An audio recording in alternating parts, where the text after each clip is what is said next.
Horizon, nga Leonard Koja, në Window Radio.de. Mirë mbrëma miq, mirë se u ritakuam dhe mirë se erdhët në emisionin ton Horizon në Window Radio. Sot është diel, data 30 nëntor 2025. Duke shpresuar që të jeni të gjithë mirë dhe të keni kaluar mirë javën, fundjavën, të keni festuar festat e pavarësisë dhe të shërimit të Shqipërisë tonë dhe të jeni relaksuar, shpresoj që të jeni pranë valve të radios tonë. Window Radio, siç kur ju e dini, mund ta ndiqni në disa mënyra. Mund ta ndiqni përmes website-it zyrtar windowradio.de, mund ta ndiqni përmes aplikacioneve ndërkombëtare TuneIn, e cila është aplikacioni më i madh botëror për radio. Mund ta ndiqni edhe përmes aplikacionit Radio Box, edhe kjo një aplikacion ndërkombëtar, si dhe në platformën më të madhe të radiove shqiptare, Radio Shqip. Po ashtu mund ta ndiqni edhe ose mund të klikoni në Google Search windowradio.de dhe aty ne do jemi live. Dhe përmes Facebookut zyrtar të radios Window Radio.de.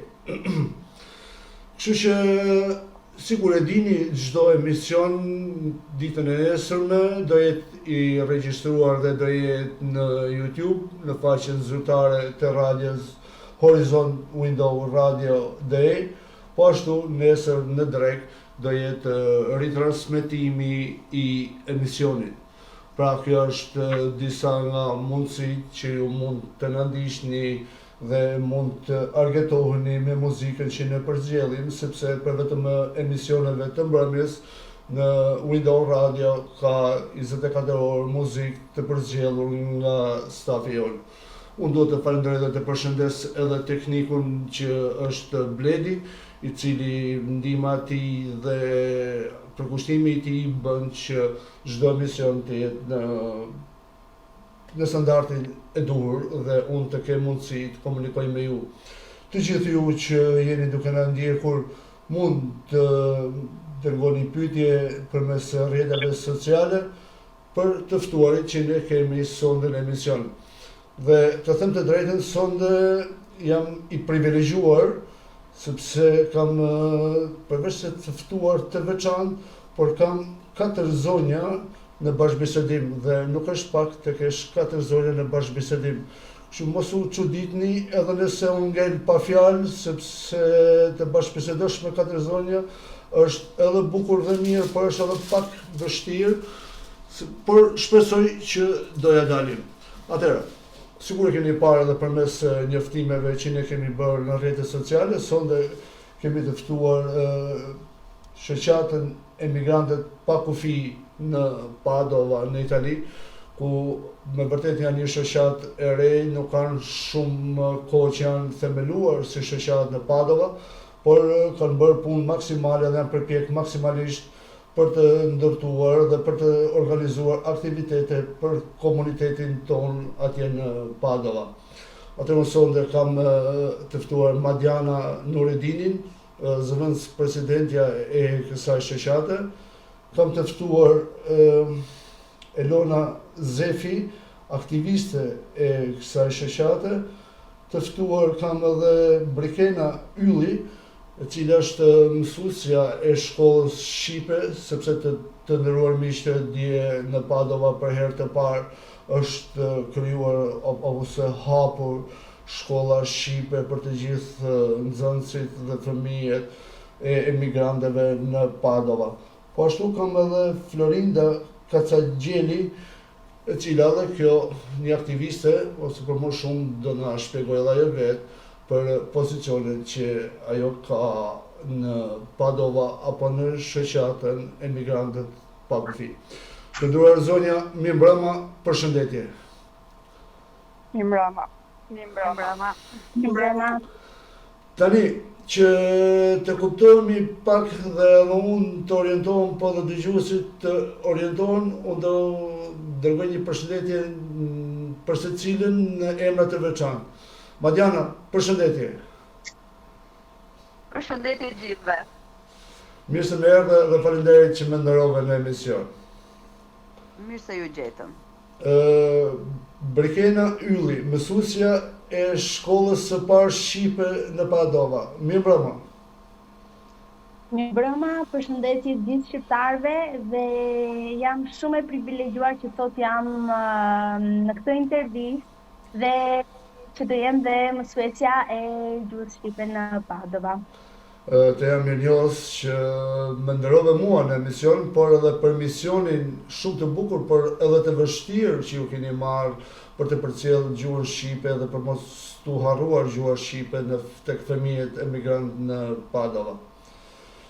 Elona Zefi, aktiviste e shoqatës. Mirëmbrëma. Mirëmbrëma gjithë dëgjuesve të radios tuaj.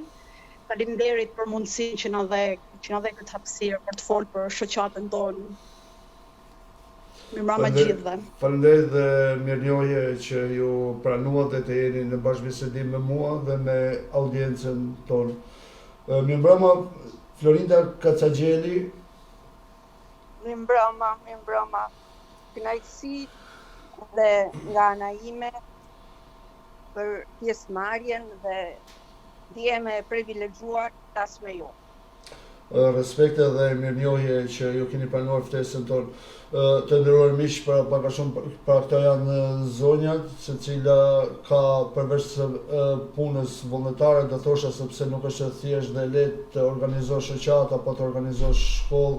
Ne dim shumë mirë se sa vështirë është, sepse gjithë jetojmë në diasporë dhe i dim dhe i kuptojmë këto situata, por është vërtet për të përshëndetur.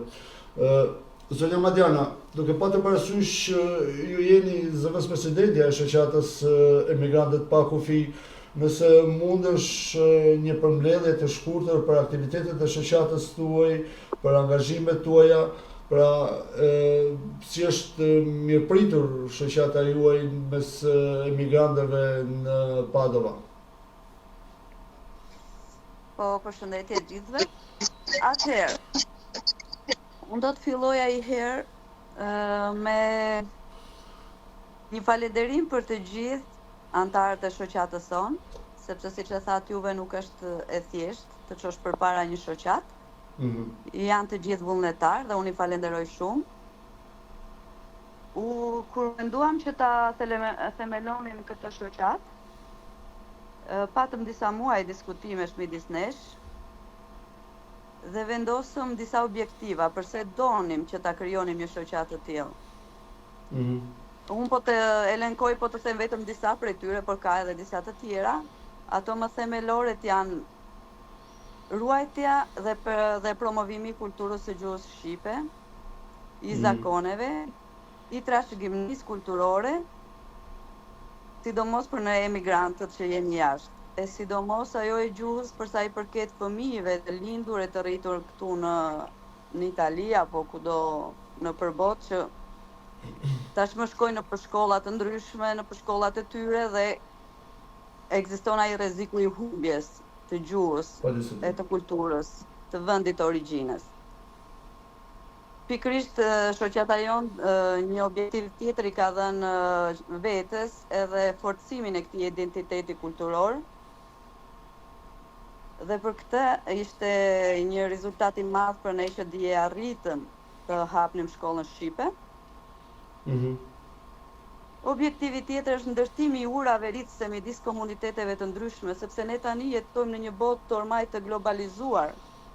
Në vendet, në qytetet tona jetojnë shumë komunitete të ndryshme dhe krijimi këtyre urave sjell edhe në komunitet një mirëkuptim dhe një bashkëjetesë komunitare. Për sa i përket një objektivi tjetër, veçanërisht për shqiptarët, meqense në shoqatën tonë ka shumë specialistë sindakalistë, juridik, kemi shumë specialistë të ndryshëm dhe edhe për komunitetet tjera, po në veçanti për shqiptarët ne merremi me këshillat ligjore, me praktika të ndryshme mbi imigracionin, mbi pensionet. Gentian Noda, presidenti jonë, është edhe specializuar në këtë fushë. në fakti që kemi edhe specialistë të mirë, bën të mundur edhe këtë pjesë.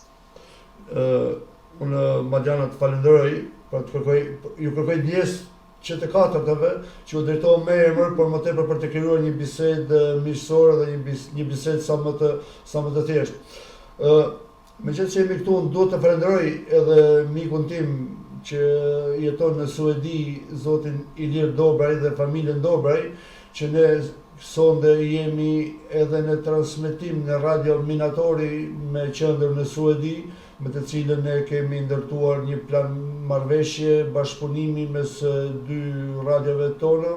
Pra kur ne jemi live do jemi edhe në Radio Minatori, po ashtu edhe Radio Minatori kur është live do jetë në Window Radio. Pra shumë faleminderit Radio Minatori dhe stafit të tyre, në veçanti vëllezërit Dobraj për përkrajën dhe për suportin që ne na japin, sepse ne jemi një radio re dhe jemi në hapat e parë. Do i kërkoja teknikut nëse ka të mundur të na përcjell pak fjalën përshëndetëse të presidentit të shoqatës Emigrantët pa kufi, të zotit Gentian Hodaj. Si çdo vit ngridhemi këtu për të festuar festat e nëntorit. Bëjmë të njëjtat urime, gëzuar festën e 28 nëntorit pavarësisë, gëzuar 29 nëntorin. Sot jemi çik më ndryshe, shikoj këtu që kemi dhe të rinj dhe fëmijë, edhe kjo është ajo që bën më të bukur të pjesëmarrje dhe të festë që veçan nga festat e tjera, sepse ne i transmetojmë fëmijëve kush janë festat tona, si është bërë shpallja e flamurit, në mënyrë që t'i lëmë dhe fëmijëve tanë dhe brezat dhe të tjerë historinë, kujtesën, luftën, sakrificën, që mos të harrojmë. Sot kemi pasur edhe një ditë shumë speciale, sepse kemi hapur sot, bëm inaugurimin e shkollës Shqipe në Padova.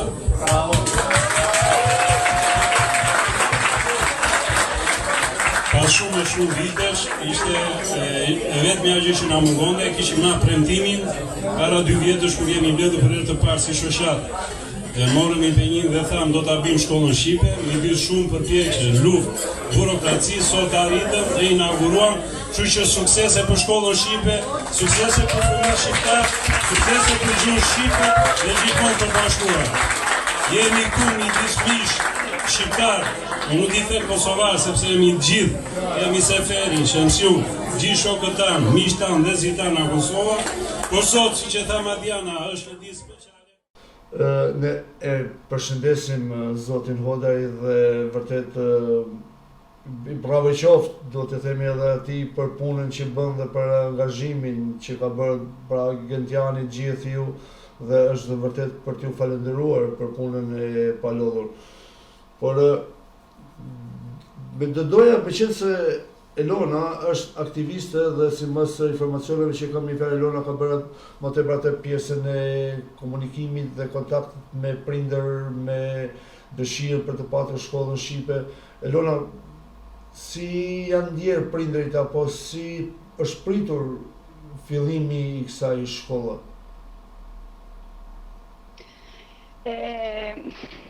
Tani, sikur tha dhe Madjana, do me thanë, këto njerëzit kanë edhe punën e tyne, kanë jetën e tyne, përditshmërinë e tyne, fëmijët gjithashtu dhe nuk është e kollajt si për prindrit, si për fëmijët, po ashtu dhe për ne që merremi me këtë punë, them. Nuk ka qenë shumë e kollajt, megjithse prindrit do me thani kanë mbështet. Sepse ne emigrantët e kemi atë dashurinë, po të paktën ashtu ndjejon 2 herë më shumë se ata që jetojnë në Shqipëri, sepse është malli që ne kemi edhe ajo që tha Mariana më përpara, do të thënë më jau transmetu fëmijët tonë që kanë lindur këtu, për vete kam 2 fëmijë, unë kanë lindur këtu 2 fëmija. Me jetë keni. Atë që faleminderit, atë që ne jemi, prindët e tyne janë, gjyshat e gjyshurit e tyne janë, e brez mas brezi, kush kemi kenë e kush do jenë. Edhe prindrit kanë reaguar në mënyrë pozitive, na kanë mbështet. Ne jemi shumë të lumtur, domethënë që ishte një emocion i papam si për ne, si për prindrit, si për fëmijët. Fëmijët pak të çorientuam sepse ato kanë idenë e shkollës, nuk e dinin Patjetër, dhe se çfarë bazohet, por ishte një moment shumë i bukur, një moment që ne kemi prit shumë dhe duke e pa dje ishte me të vërtetë një kënaqësi e madhe. Leo, mund të shtoj vetëm një episod të vogël të dëshmin, sepse sa Elona, mund të desha të thosha ka edhe grada të ndryshme, no? Të kësaj të atë dashurisë. Unë di për shembull kur ka ardhur një, ja them edhe emrin sepse e njoh shumë mirë Vejs, është nga Maqedonia e Veriut, që ka sjell gocën, dridhej dhe kishte lot në sy. Dridhej nga emocioni, sepse me të vërtetë na ka dridhur mishin duke thënë që jam shumë i lumtur, tha, që arritët ta hapni këtë shkollë. Do me thënë i prisnim prindrit, po sigurisht unë nuk prisja dikaj që të vinte me lot në sy e duke ka falenderuar aq shumë. Prandaj me të vërtet, kur kemi parë Vejs që solli gocën e vet në shkollë, atë thash ja dolëm. Ky ishte misione u përmbush domethënë. Misione kompjuter në italisht. Po jo, ndoshta shiko, duke patur për është ndjenja që mes mendimit dhe realizimit do të thënë dy gjëra komplet ndryshe, sepse mendimi ishte ai dhe pak a shumë e pritmin, duke ne kemi masë 2 vjet që kemi kriju këtë shoqat dhe kemi bërë aktivitete ndryshme, po kemi qenë realisht të mbështetur. Se nuk është kollaj si nga ana financiare, ashtu edhe nga ana kohore. Patjetër, nuk diskutohet dhe këtë kuptojmë shumë mirë në që të diasporë. Ti e di shumë mirë, domethënë diaspora e di shumë mirë, por ata që jetojnë në Shqipëri ndoshta e kanë një mendim ndryshe nga kjo. Patjetër. Edhe ta shohësh emocionin, domethënë ta prekësh realitetin me to, është vërtet të ngrohtë shpirtin, ja. Po të shtim, aq më tepër po duhet të ngel pak këtu tek emocionet që pas përcjell zotëria nga Maqedonia e Veriut ose nga Ilirida e jon, duke patur parasysh Maqedonisë Veriut dhe Kosovës janë dy shtete, por që janë shqiptar, por që u ka munguar ajo pjesa e Shqipes, por sidomos në Maqedoninë e Veriut edhe sot ka shumë probleme për gjuhën shqipe dhe për shkollat shqipe, dhe ndoshta kjo është ajo, edhe ata e ndjejnë ndoshta pak më tepër edhe pjesën emocionale.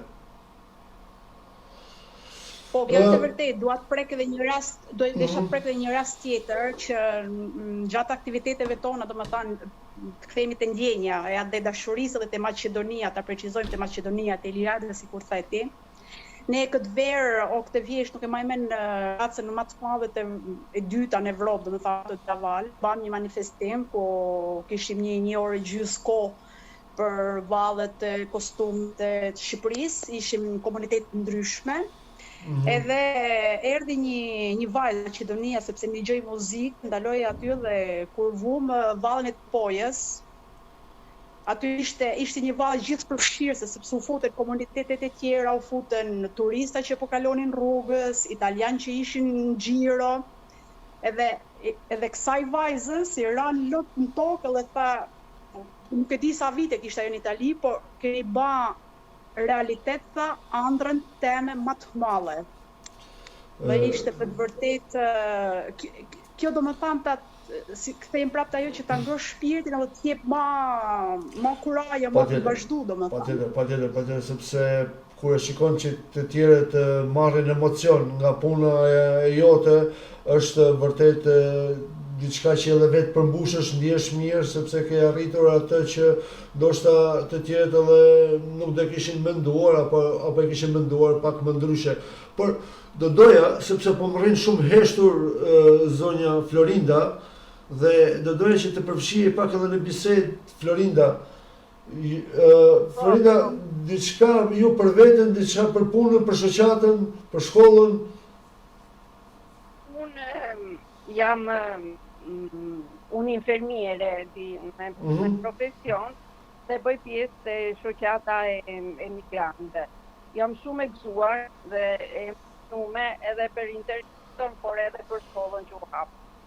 Ne në të vërtet, si shoqat, nuk janë vetëm shkolla, por janë edhe aktivitete të shtëpia, do me thotë Casa di Riposo, që kom javën të shkoj,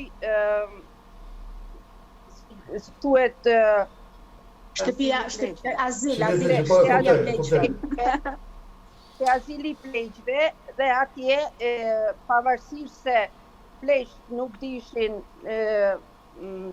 atë domethënien e këngës, ato u gëzun në mënyrë të jashtëzakonshme, edhe ne bashkë me to kaluam një mbasdite shumë të këndshme.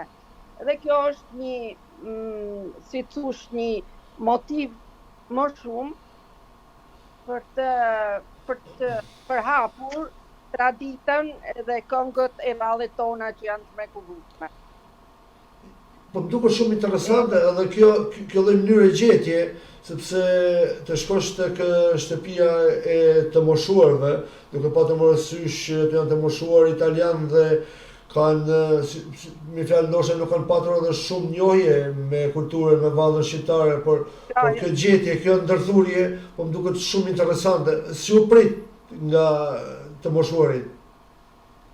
Mrekullisht, edhe pse nuk kuptoshin fjalët, po muzika është e vetmja gjuhë që hyn kudo. Në çdo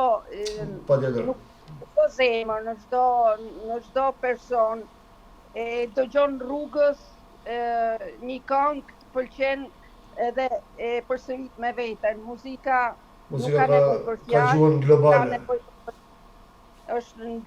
Është gjuha e zemrës. Tingut janë fjalët që nuk mund thuhen me fjalë. Unë të falenderoj që je pjesë e panelit sonde dhe ne do rikthehemi përsëri në një bisedë, sepse jo edhe për profesionin tuaj atje, por doja të aktivizoja pak në bisedë edhe mësuesën, zonjën Brikena, sepse ajo ka marrë përsipër, do thosha, një mision shumë të bukur, por edhe të vështirë, dhe nuk e di, si jeni ndjerë, zonja Brikena, kur jeni përzgjedhur apo kur e keni parë këtë projekt dhe ju do të ishit ajo që do e merri në dorë këtë projekt? Në momentin që jam njoftuar, ka qenë një telefonat nga presidenti i shoqatës, zoti Gentian Hodaj, dhe ka qenë një moment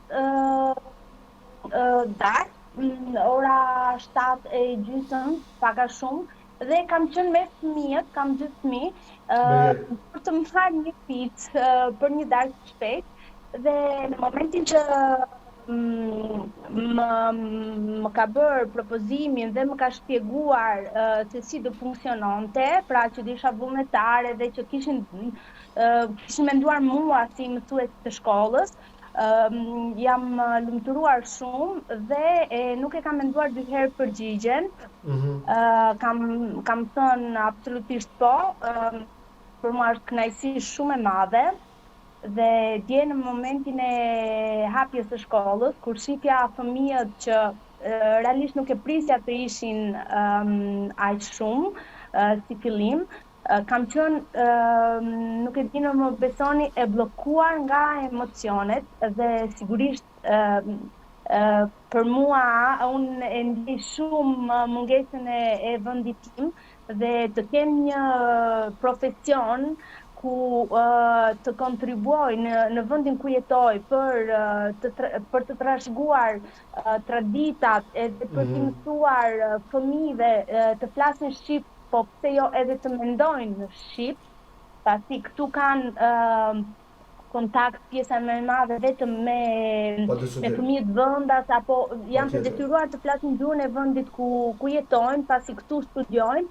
E kam si mision vërtet shumë të madh dhe të rëndësishëm që fëmijët nëpërmjet normalisht do gjejmë dhe ne mënyrën e duhur për të arritur atje ku duam, strada facendo. E kam shumë të rëndësishme që fëmijët në një të ardhme të dinë të më falenderojnë shqip edhe të më flasin shqip. Padyshim, ne duhet të falenderojmë të gjithë ne, sidomos ne që jetojmë në diasporë, por patjetër pse jo, edhe ata në Shqipëri apo në Kosovë, në Maqedoni, kudo që ka shqiptar, duhet t'ju falenderojmë ju dhe çdo kënd si ju që investoni për këtë mision, për të përcjell gjuhën shqipe, për të përcjell alfabetin shqip, sepse kudo që jetojmë, kudo që jemi, gjuha është ajo që të lidh me vendin, dhe nëse harrohet gjuha pastaj pothuajse se je shkëputur fare edhe nga vendi. Po ju në profesion jeni mësuese, keni qenë mësuese? Po, mësuese e diplomuar në Universitetin e Vlorës. Oh, shumë bukur. Dhe në Itali punoni si mësuese apo? Jo, tani jam duke punuar diçka tjetër, por në këtë moment po. Në këtë moment e quaj veten zyrtarisht mësuese. Ja, zyrtarisht jeni. Gjuhës shqipe në Itali. Fati sot zyrtarisht jeni, por thjesht e kisha më atë me fjalë thash mos punoni diku edhe në shkollë me shkollat italiane apo diçka tjetër. Jo, aktualisht jo. Të nderuar miq, mua po më tremb heshtja e Madianës. Ku kemi Madianën? Këtu jam, po dëgjoj. Për herë të parë, po ju dëgjoj. Pra, je bërë një dëgjuese e rregullt, e qetë. Madiana, të themi që kam mësuar edhe të dëgjoj. Kjo është e rëndësishme. Jo, po është kënaqësi, është me të vërtetë kënaqësi të dëgjosh Elonën, Brikenën e Florindën, se me të vërtetë japin gjithçka nga vetja, edhe më shumë, domethënë është vërtet kënaqësi, unë i falenderoj edhe jam shumë e lumtur që bëj pjesë, domethënë që në këtë shoqatë, domethënë do ta çojmë bashkë përpara, se nuk është e thënë që. Madiana, duke pasur, ti jemi edhe pak tek shkolla, meqense shkolla është diçka shumë e rëndësishme, jo se janë më pak të rëndësishme edhe aktivitetet tjera që ju keni bërë, por duke pasur parasysh që ti tani je edhe zëvendës presidenti e shoqatës, për ambientet e shkollës, se si do jetë mënyra e arsimimit apo mënyra ku do shkojnë të nxënës në shkollë, si e keni siguruar? Po, ishte një nga luftat që bëm, sepse nuk është e thjeshtë në Padova, po besoj edhe në shumë qytete të tjera nuk ka shumë vende. Është një qytet i madh me 280.000 banor, me shumë student, këtu njerëzit, domethënë studentët nuk gjejnë shtëpi, imagjinova të gjesh lokale për të bërë shkolla apo për të bërë kurse të ndryshme. Shoqatat janë të shumta nga shumë qytete. Për këtë duhet të falenderojmë Bashkinë e Padovës që na vuri në dispozicion, edhe pse me një kontribut, nuk na i ka dhënë falas, duhet t'ja themi, por do t'ja dalim edhe me pak kontribut, sa që do na kërkojnë. Na vu në dispozicion këtë sallë, që është mjaft e madhe, mund të mbaj deri në 22 nxënës. Dhe po, e kemi marrë në dispozicion sepse nga që është fillimi, për ne është fillimi, të shikojmë, domethënë edhe atë nuk mendonim 15 regjistrime që në fillim, në qoftë se do mbushet kjo klasë, do të mundohemi, në qoftë se do kemi regjistrime tjera, nuk do t'i themi jo askujt, sepse ky është misioni jonë tashme. Edhe do mundohemi që këto orarë ta zgjasim ose të kërkojmë prapë të vijemi dakord me Bashkinë e Padovës për të arritur për të gjetur edhe ndonjë klasë tjetër.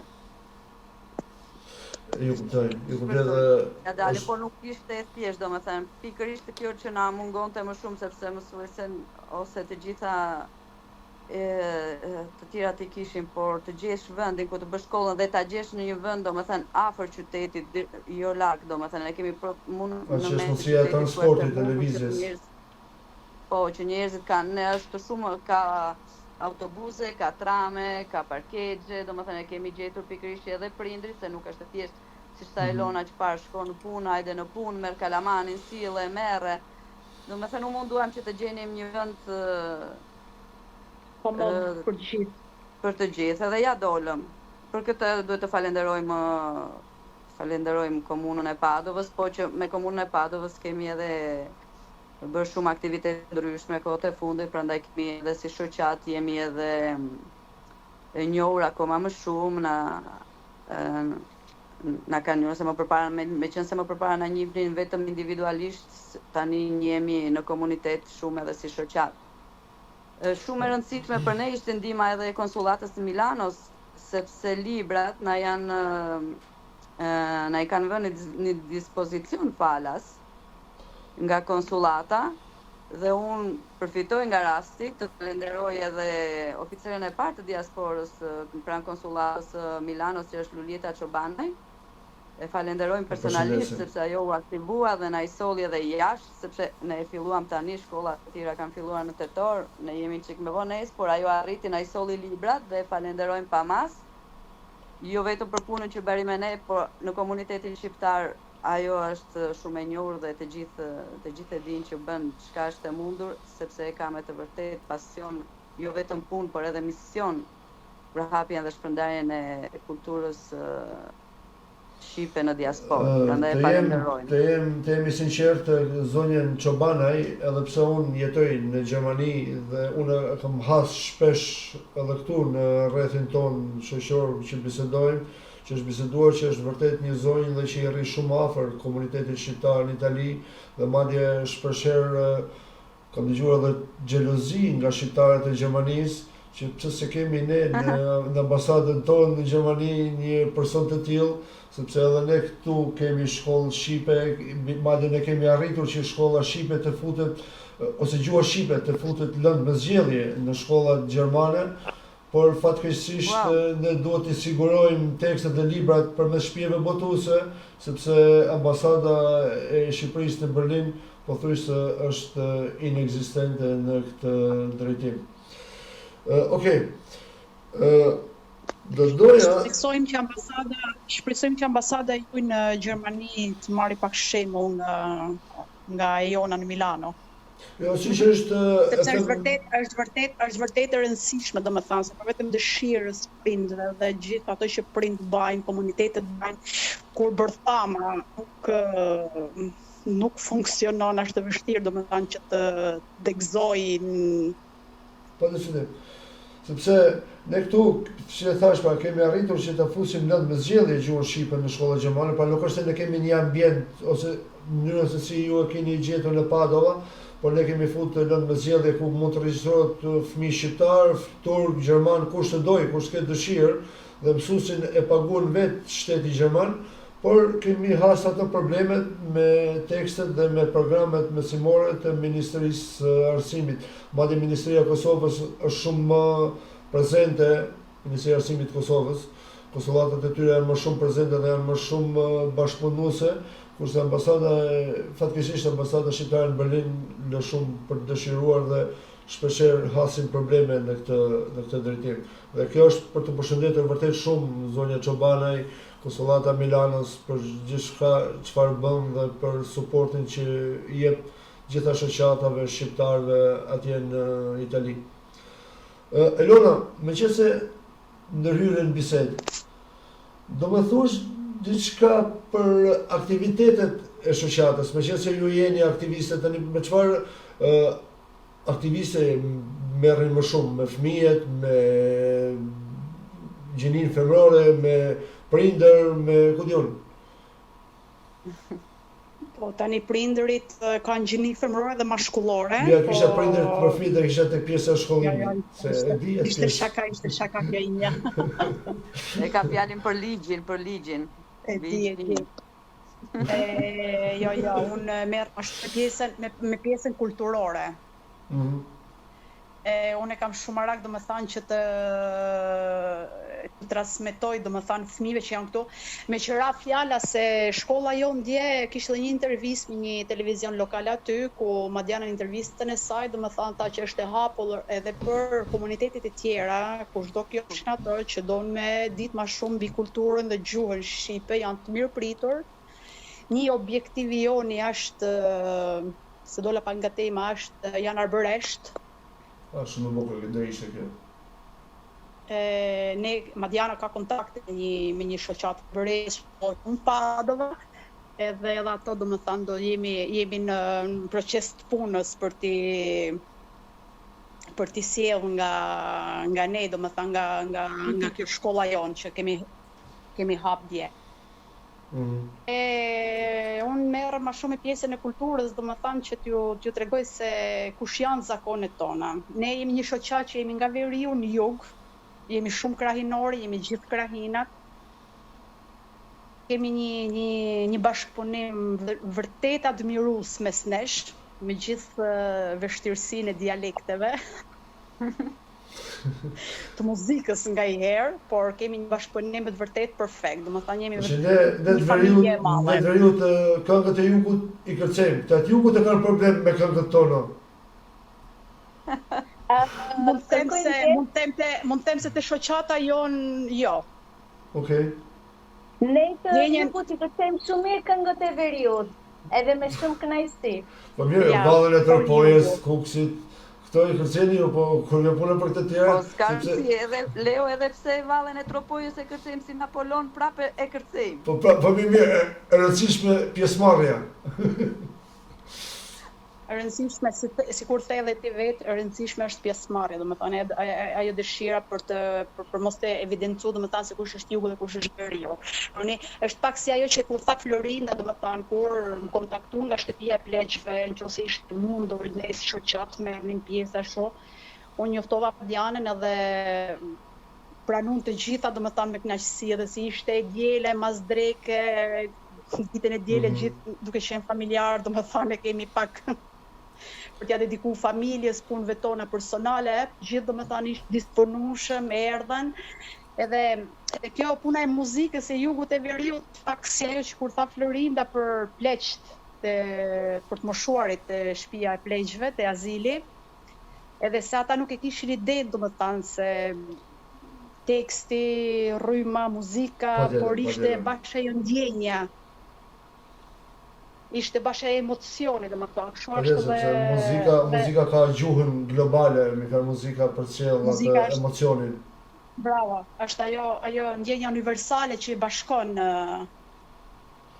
bashkon të gjithë, pa fjalë. Unë do i kërkoja teknikut, Bledit, nëse ka të mundur, ne kemi një sekuencë për në më të transmetojmë audio, sepse ne jemi në radio, dhe një sekuencë nga festa juaj që keni patën në Padova, të mikut tuaj dhe të mikut tim Shkëlqim Beshirit dhe zonjës Madiana që kanë kënduar së bashku, ta ndjekim nëse është mundur na sjell tekniku. Ju këto zëmra. Madiana. Ku për mu do thoja. Këtu e ke pak me hile. Me fjalë, unë kur gjej gruat do të pyet. Jo nuk ka kënga ime, kjo është. Atë do bëj një precizion që kënga ime dhe Shkëlqim Beshirat është çobankat. Edhe ti e një mirë këngën tim. Po të radhe thash, kjo është kënga e Shkëlqim Beshira, nuk e di me këngëtare ka kënduar, po thash ta provoja një herë, dhe që kur e provova do po them ku për mua, sepse ti tani. Si do, mua në gjithë atë tekst këngësh vetëm një gjë më tërhoqi vëmendjen. Kushdo që të marrë grua, le të vijë e të më pyesë mua. E po tani do të ketë punë fluk, edhe nuk e përballon dot me Diana kërkesat ndoshta. Po e tash unë do të pyes Madianën. Sa të këngëtarë tjetër se njofun, se një këtë që atë. Tani shqiptari shkurësinë ka qik në gjak, kështu që dhe Madiana mund t'jetë që mund t'i marrësh një mendim. Po të jepë dita. Po e vesh Madiana? Jemi okej, live, janë gjëra që ngelin të regjistruar këto, dhe jetë në YouTube nesër. Të themi të gjinia mashkullore zgjodhet problemi, por ne femrat Madiana. Apo do pyesim Beqirin. Po do juve, do bëjmë si do bëjmë. Mirë Madiana, ki e parasysh me fjalë, do të pyesim gra burra, ty do të pyesim. S'të gjeti moj kuku për ty. Mam kuku për mu. Nese, tash të flasim, ishte shaka dhe shumë mund të bësh edhe shakara. Patjetër që po, ky fakti i muzikës, unë nuk e di, më tërheq shumë muzika, edhe nuk si vjet nuk kam vajtur, por vjet kam bërë pjesë tek një kor ku isha vetëm shqiptare dhe arrita që të mësoja të gjitha italianëve dhe italianë, se ishim 40 vete, isha vetmja shqiptar që ta këndonin perfekt këngën e çobankave për shembull. E kanë ka shumë mirë sa që këndonin që bënin. Është vështirë, është vështirë më duket më, po jo. Po e kanë kënduar dhe me dy zëra, arrinin ta bënin me dy zëra, as unë se di se mos e dija unë ta këndoja me dy zëra, unë një zëra aty edhe. Po ata e bën me dy zëra.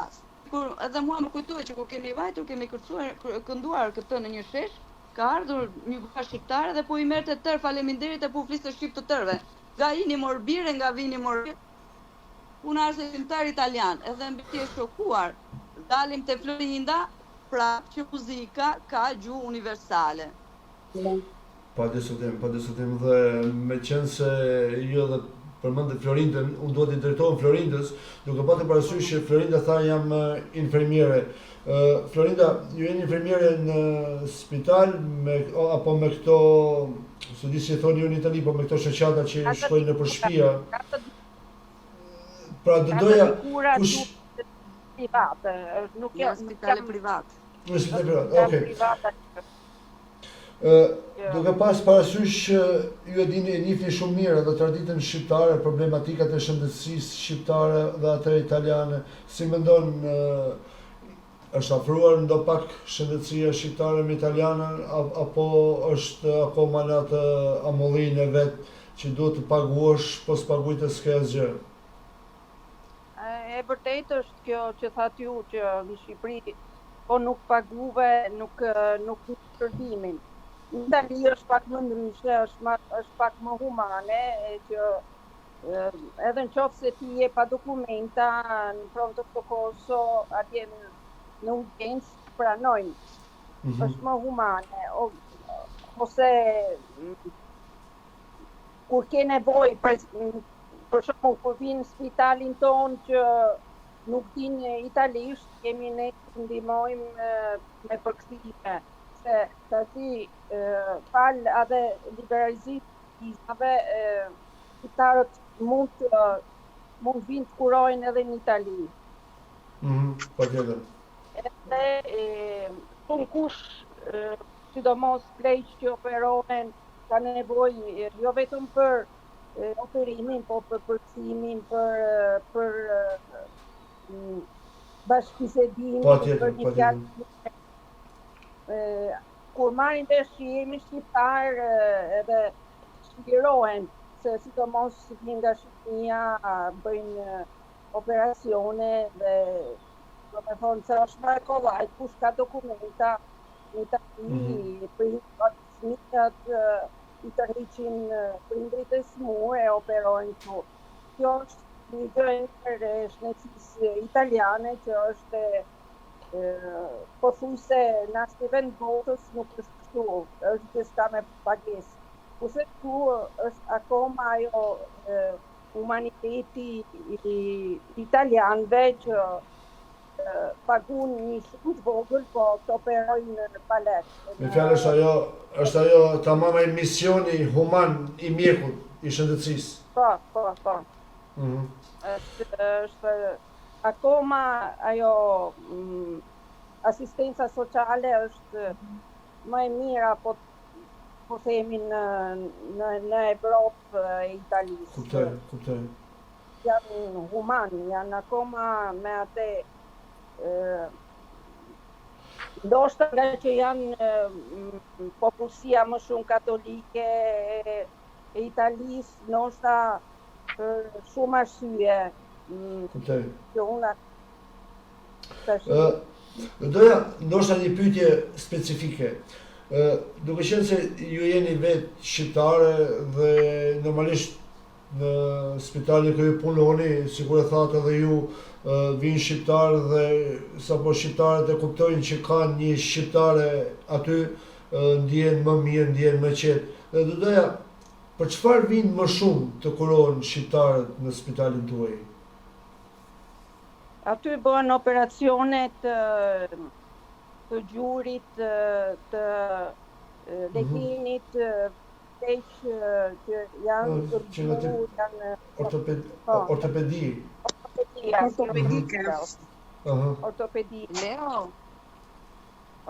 Ortopedia më shumë. Kuptoj. Po është një spital shumë smundjeve, si me thonë, nuk është vetëm ortopedia, është kirurgia, është me thonë lungat e gjinca, është spital i specializuar shumë deg, edhe është pleq që vinë aty, ka shumë smundje që mund kurohen të spitali i jonë, si me thonë, dhe Kazadikura. Ju kuptoj. Mund të shtoj një gjë unë, Leo, në këtë fushë, sepse ndërsa çfarë të Florinda është në repart, është në fushën e betejës, unë jam ajo që merre me dokumenta që ja çoj Florindës, domethënë kalojnë para tek unë para se të shkojnë tek Florinda në spital. Po perfekt, okay, sepse të desha unë të pyesja, më ka ta lidhet diçka edhe me shoqatën apo me atë çfarë ju adresoni apo diçka tjetër. Po ajo që bëjmë, domethënë, e bëjmë si shoqatë, e bëjmë si këshill, në mënyrë konsulte, këshille, por është edhe puna jonë. Unë bëj edhe të drejtën e emigrimit, merrem me të drejtën e emigrimit, edhe është pjesë edhe e punës time, domethënë ndërthuren të dyja gjërat. Dhe të dyja gjërat ndihmojnë që të bëhet çdo gjë më konkrete. Ata që shqiptarët vinë në spitalet e Italisë, më fal, por se të them këtë, desha të thosha se ti the që apo i afrohet Shqipëria spitaleve italiane. Unë desha thosha që janë spitalet italiane që po i afrojnë atyre të Shqipërisë, jo për mjekët. Jo sepse mjekët në Itali janë shumë të zotët, por është një legjislacion sidomos këtu në veriun e Italisë tek pjesa jonë, e cila po e humbet atë shkallë lartësie të mjekësisë. Jo, lartësie, po nuk po flas për humanitetin, siç tha Florinda, e kanë, ajo mbetet. Okay. Por është nga ana ligjore, shërbimi publik italian po has shumë vështirësira, sepse edhe rajoni jon po financon shumë spitalet private, duke i hequr risorse spitaleve publike, shtetërore, po bën të mundur që shumë, domethënë t'i bjerë pak sa vlera, siç ka qenë dikur më përpara nuk është, prandaj them që për të bërë një intervent të kataratës, për qenë kataratës nga syri, për shembull, arrin edhe deri në një vit takimi në spitalin publik, po nëse paguan në spitalin privat, ta bëjnë edhe mbas një muaji. Këtë desha thosha, por nuk ka domethënë ka gjithmonë të mirat e veta, nuk është në krahasim me spitalet tona në Shqipëri. Por gjithsesi këto vitet e fundit po bie, ka rënë, nuk është ai i pari. Edhe është edhe një betejë politike që po bëjmë edhe ne këtu në rajonin ton për të pasur një shëndetësi publike siç ka qenë dikur. Ajo që desha thosha për shqiptarët. Do të thosh edhe një problem evropian, sepse edhe këtu në Gjermani pothuajse të njëjtat probleme, të njëjtat gjëra pothuajse po hasen. Po, ndoshta është edhe në rajon. Ajo që shqiptarët vinë për të kuruar është problemi i sëmundjeve, të cilat nuk kurohen, ose domethënë legjislacioni italian të kuron nëse në Shqipëri sëmundja jote nuk kurohet. Ndoshta është edhe çështje besimi nga ne shqiptarët, sepse nuk besoj se mjekët e kemi më pak të dobët se sa mjekët e Evropës, por është ndoshta një problemi i disa gjërave të tjera që duhet të rregullohen edhe nga vetë shteti, por edhe nga vetë ne si qytetarë. Ne kemi një rast që Madiana, personalisht do me thanë në këtë rast, Madiana e di se është ajo që më dha ndihmën, domethënë se si mund të reagojmë. Deri para 2-3 viteve ishte një lloj dokumenti këtu në Itali, të paktën në krajinin e Venetos ku jemi ne, që quhet STP, ku ti mund ta merrje për një drejtë një imigrantit pa drejt lejet, kishe të drejtën e kurës. Ka 2-3 vjet që atë dokumenti nuk mundesh me marrë më. Ne kemi një rast aktual që mori nga Shqipëria, kur Shqipëria kishin thënë që nuk për një të morë në mushkëri.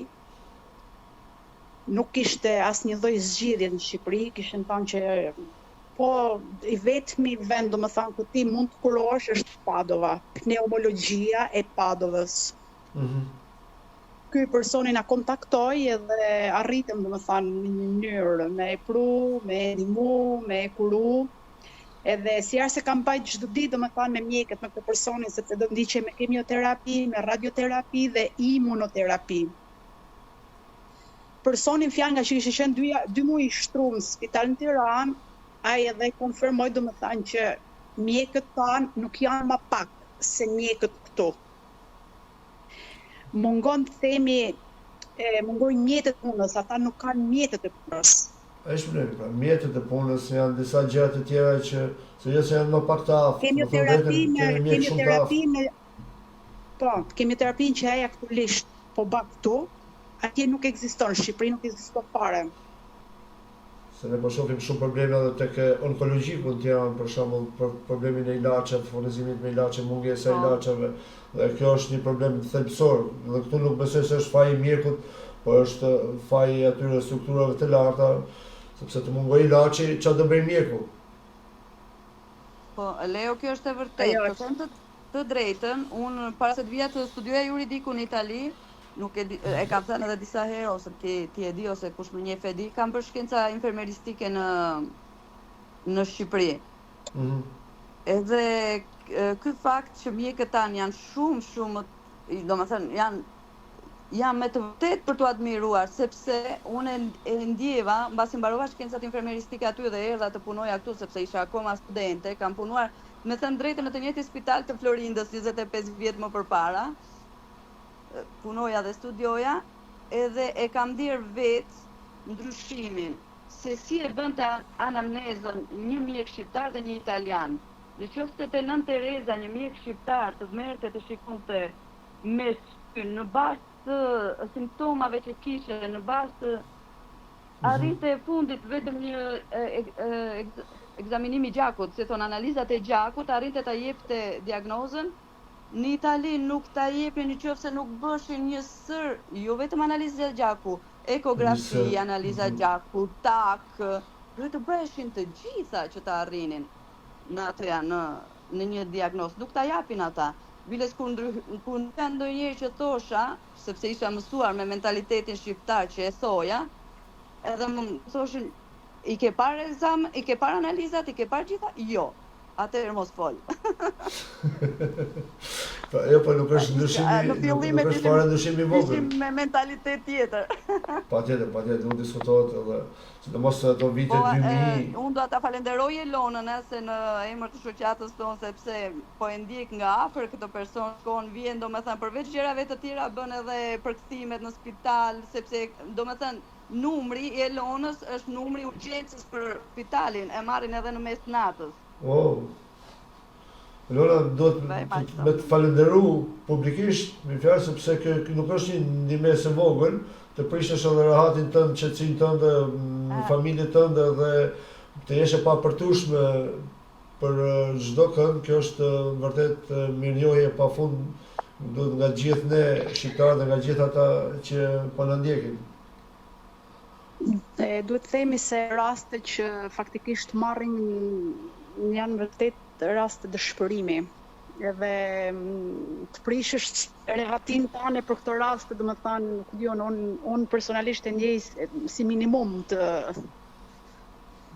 gjas. Nuk është as pak të kollajt, por e bukur është se edhe nga që kam të bëj me spitalin duke ndjek rastet, shumë janë mjekët dhe shumë janë infermierë shqiptarë që punojnë. Ky rast i fundit që po ndjek kur erdhi që do bante skanerin, latak i thon këtu, aty nuk e lanë me hyj shoqëruesin mrena, nga që pacienti nuk dinte asnjë fjalë italisht, isha shqetësuar se tash kur i thonin që merr frym, liro frymën, ky nuk e di. Kuptoj. Edhe po më ngjote me heshtje mjekja dhe në fund fare përgjigjet, s'ka problem, jamon këtu. Ishte një mjekë nga Shkodra.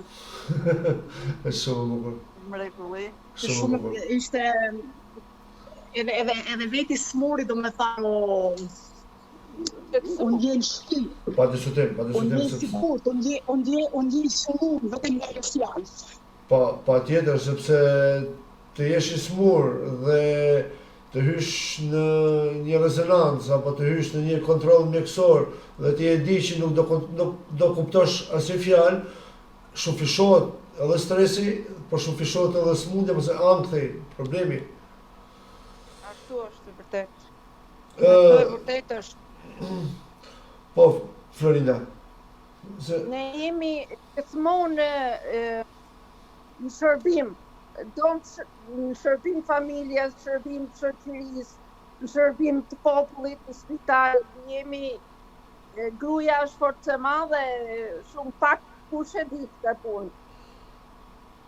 Fatikisht është e vërtetë ajo, që po thoni sidomos kjo e fundit, sepse gruaja vërtet është forcë e madhe dhe duke patur parasysh që ne jemi një shoqëri patriarkale dhe unë kam studiuar juridikun dhe psikologjinë, por unë shoh sot që gruaja shqiptare është akoma në atë trysninë e një shoqërie patriarkale, një shoqërie akoma të dhunshme, sepse fatkeqësisht po shikojmë shumë vajza, shumë motra, shumë gra, nëna që po punohen, madje po shkojnë në raste ekstreme në vrasje, por shpresoj që edhe ne si shoqëri të fillojmë të ndërgjegjësohemi dhe mos e shikojmë gruan thjesht si forcë e madhe për të punuar, por ta shikojmë gruan si forcë të madhe supërtuese. Jo kot ke 4 gra sonte. Po ndjemi privilegjuar. Ne mundohemi të bëjmë më të mirën e mundshme edhe në familje, në shoqëri, në punë, për me i dhonë brezit të ri një shembull, se është kollaj me folë dhe më e vështirë me e bo në ditën e përditshme. Pa diskutim. Jesh në shërbim gjithmonë.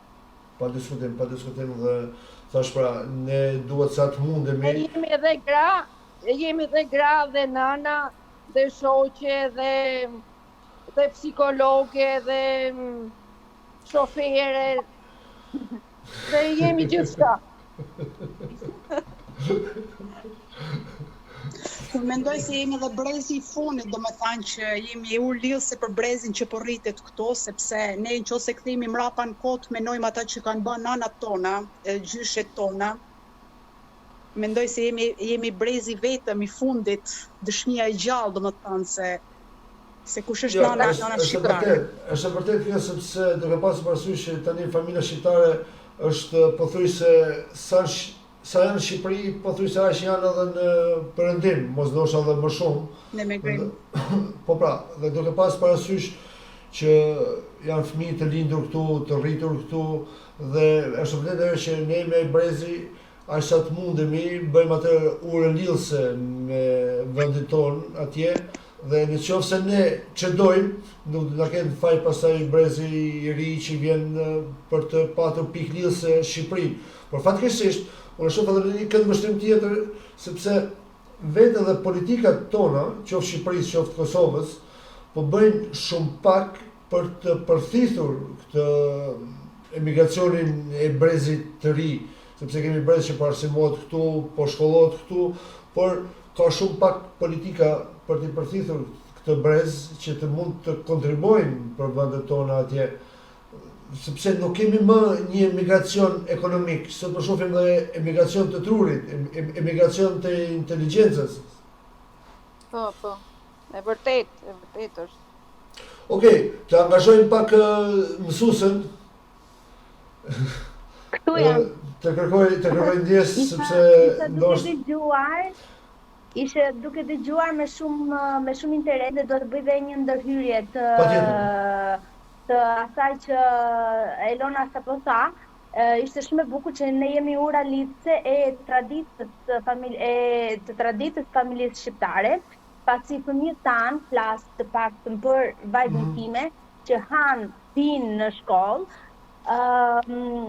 kanë një mënyrë, shohin, jetojnë një realitet ndryshe nga çfarë kemi jetuar ne. Dhe fëmia im në realisht dy realitete, realitetin italian, kulturën italiane dhe kulturën shqiptare patjetër në shtëpi. Ne vazhdojmë akoma, vajza ime vazhdon akoma han byrek, edhe i pëlqen jashtëzakonisht shumë. Por ndërkohë në shkollë han pasta, contorno, primo, secondo, siç e kanë italianët. Ne kemi gjellën, sallatën, dhallën, kosin, gjë që me shumë mundësi brezat e fëmijëve tanë kanë për t'i humbur ose kanë për t'i pasur shumë pak nëse ne nuk ja transmetojmë. Shiko, meqense jemi tani tek pjesa, do të kthejmë pak tek profesioni juaj dhe tek misioni që ju keni marrë për rinin e Padovas, pikërisht për brezin e fëmijëve tuaj. Okej, sigur tha dhe Madiana, me fjalë që u ka përkra konsullata e Milanos, e Shqipërisë, zonja Çobanaj, me tekste, me libra, këtë dion. Por keni filluar të ndërtoni një projekt, plan mesimor, se si do lidhni këta fëmijë, përveç se të lexuar shqip, do ketë aktivitete, do ketë prezencë të kulturës, të gastronomisë shqiptare. Pra, si e mendoni?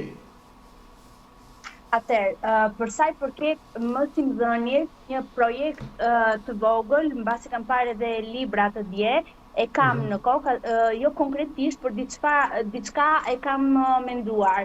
Dhe një ngërç ose një vështirësi që kam për të hasur dhe që është e para që duhet kaloj, është alfabeti. Sepse fëmijët në italisht shumë shkronja i shkruajnë në një mënyrë, ndërsa këtu duhet të mësojnë 36 shkronja. Si të gjuhës shqipe, për shembull GE, ne shkruajmë X, HE, ndërsa këtu shkruhet GE. Edhe këtu do me thënë, e para që synoj do fillojmë nga alfabeti dhe normalisht pastaj me aktivitete të ndryshme, me këngë, me valle, me histori, do mundohemi natyrisht që të kalojmë kulturën dhe të arrim t'i bëjmë fëmijët të flasin shqip. Unë do dëshiroja shumë të arrim të mendojnë edhe shqip, e kam mision dhe objektiv, por dal nga dal, dhe duke parë edhe se si fëmijët do reagojnë, do veprojmë edhe ne. Sigurisht me bashkëpunim me shoqatën edhe me prindrit, sepse sigurisht pranojmë edhe pozimet e prindërve. Do shohim gjatë rrugës se çfarë kryesisht për aktivitetet që do bëjmë. Mësimdhënien në bazë të asaj çfarë fëmijët do na sjellin dhe çfarë do arrin të na japin nga hera në herë, do rrisim dhe ne shkallën e vështirësisë. Duke marrë gjithmonë parasysh që fëmijët janë përveç shkollës të ngarkuar dhe me aktivitete të tjera, dhe do mundohemi gjithmonë të gjejmë mënyrën sa më thjeshtë, argëtuese, për të arritur edhe ne atje ku duam të arrijmë, pa i stresuar absolutisht fëmijët. Unë shpresoj, sepse fëmijët në përgjithësi janë pafajshëm dhe fëmijët e duan gjithmonë të rinë dhe shkollën apo mësimin, por shpresoj që të jenë edhe prindrit më shumë bashkëpunues që t'ja ndërthurin fëmijës edhe aktivitetet tjera jashtë shkollës italiane që mos të pengohet për të ardhur tek shkolla shqipe. Pra besoj se do duhet një punë më shumë nga vetë prindrit për t'i bindur dhe fëmijët apo për t'ja ndërtuar aktivitetet e tyre që fëmijët mos të mungojnë në shkollën shqip. Për të shikojnë me atë prioritetin, pse jo, një lloj si edhe kur shkolla italiane, sepse duam s'duam, aty ata do diplomohen, do certifikohen, do ecin përpara dhe normalisht që shkolla italiane ka rëndësinë e vet, por të shikojnë edhe shkollën shqipe me atë rëndësinë e duhur. Dhe atëherë ne dje kam prindër shumë të entuziazmuar dhe shumë të interesuar Përveç kësaj, ka dhe shumë persona të tjerë që janë të interesuar dhe duan të organizojnë, kemi folur edhe me Madianën, për orare të tjera. Kështu që interesimi sigurisht që është shumë i madh, shpresojmë që të ketë edhe bashkëpunim nga prindrit edhe interes nga fëmijët, sepse janë ata në fund të ditës që duhet të na sjellin atë rezultatin e dëshiruar. Patjetër. Jo, unë bëra këtë lloj rezumeje, këtë hyrje, duke patur parasysh se ne këtu në Gjermani këtë problem kemi. Sepse fëmijët nuk mungjojnë asnjëherë në mësimin në shkolla gjermane. Kur vjen fundi i punës, regjistrohen tek gjuha shqipe, por mungojnë, sepse prindi thotë e kisha në futboll, e kisha në pishinë, e kisha në basketboll, e kisha këtu, e kisha atje, është i ngarkuar, është i mbi ngarkuar. Pra, me thënë drejtën, janë vetë prindërit jo shumë aktiv për të ndërtuar planin, projektin ditës fëmijës së tyre dhe për të qenë pjesëmarrës në gjuhën shqip. Dhe të kjo e kisha më tepër duke patur parasysh probleme që ne kemi këtu. Fëmijët që janë regjistruar, me sa kam folur me Madianën, normalisht nuk jam unë ajo që organizoj këtë pjesë, por me sa kam folur me Madianën, ato orar përgjithsisht e kanë të lirë, orarin që ne do të kemi në shkollë, të shtunën, ndërsa të tjerët, ata që nuk munden të vinë, kanë shprehur interes për orare të tjera dhe Madiana më ka konfirmuar kur i kam thënë që ka persona të interesuar por nuk munden të vinë për shkak të impenjimeve të tjera që kanë. Atëherë më ka thënë që do mundohemi gjithsesi të vim të arrim të bëjmë një kurs në oraret e përshtatshme për grupin tjetër që shpresojmë të krijohet sa më shpejt. Shpresoj që nuk është që interesi, por mund të jenë në këtë rast. Patjetër, sepse janë fëmijë që duan të ndërtojnë jetën, lidhjen, planet e tyre, projektet e tyre, i kanë dhe normalisht që duhet të respektohen edhe aktivitetet që ata kanë. Por Leo, mund të them sepse mësuese Brikenes i kishte ardhur i kishte marrë në telefon një grup të cilët i kishin fëmijë të një moshe në të cilat nuk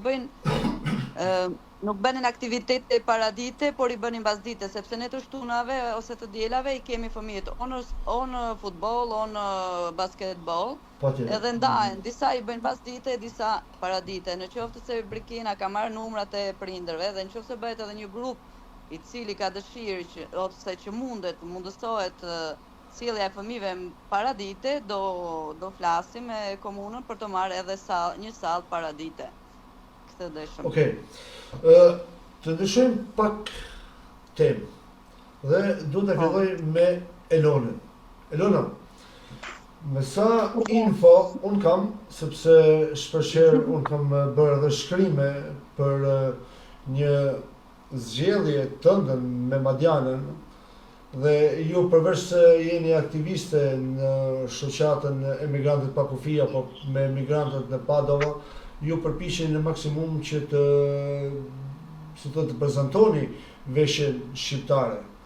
Por duke patur parasysh që me sa di unë ju jeni nga Lezhë dhe Madiana e di që është nga Pogradeci dhe unë kam bërë edhe shkrim për veshjen e xhubletës nga Madiana. Por Madiana më ka thënë që është Elona ajo që më ka shtyr apo që më ka dhënë këtë mundësi të vesh xhubletën.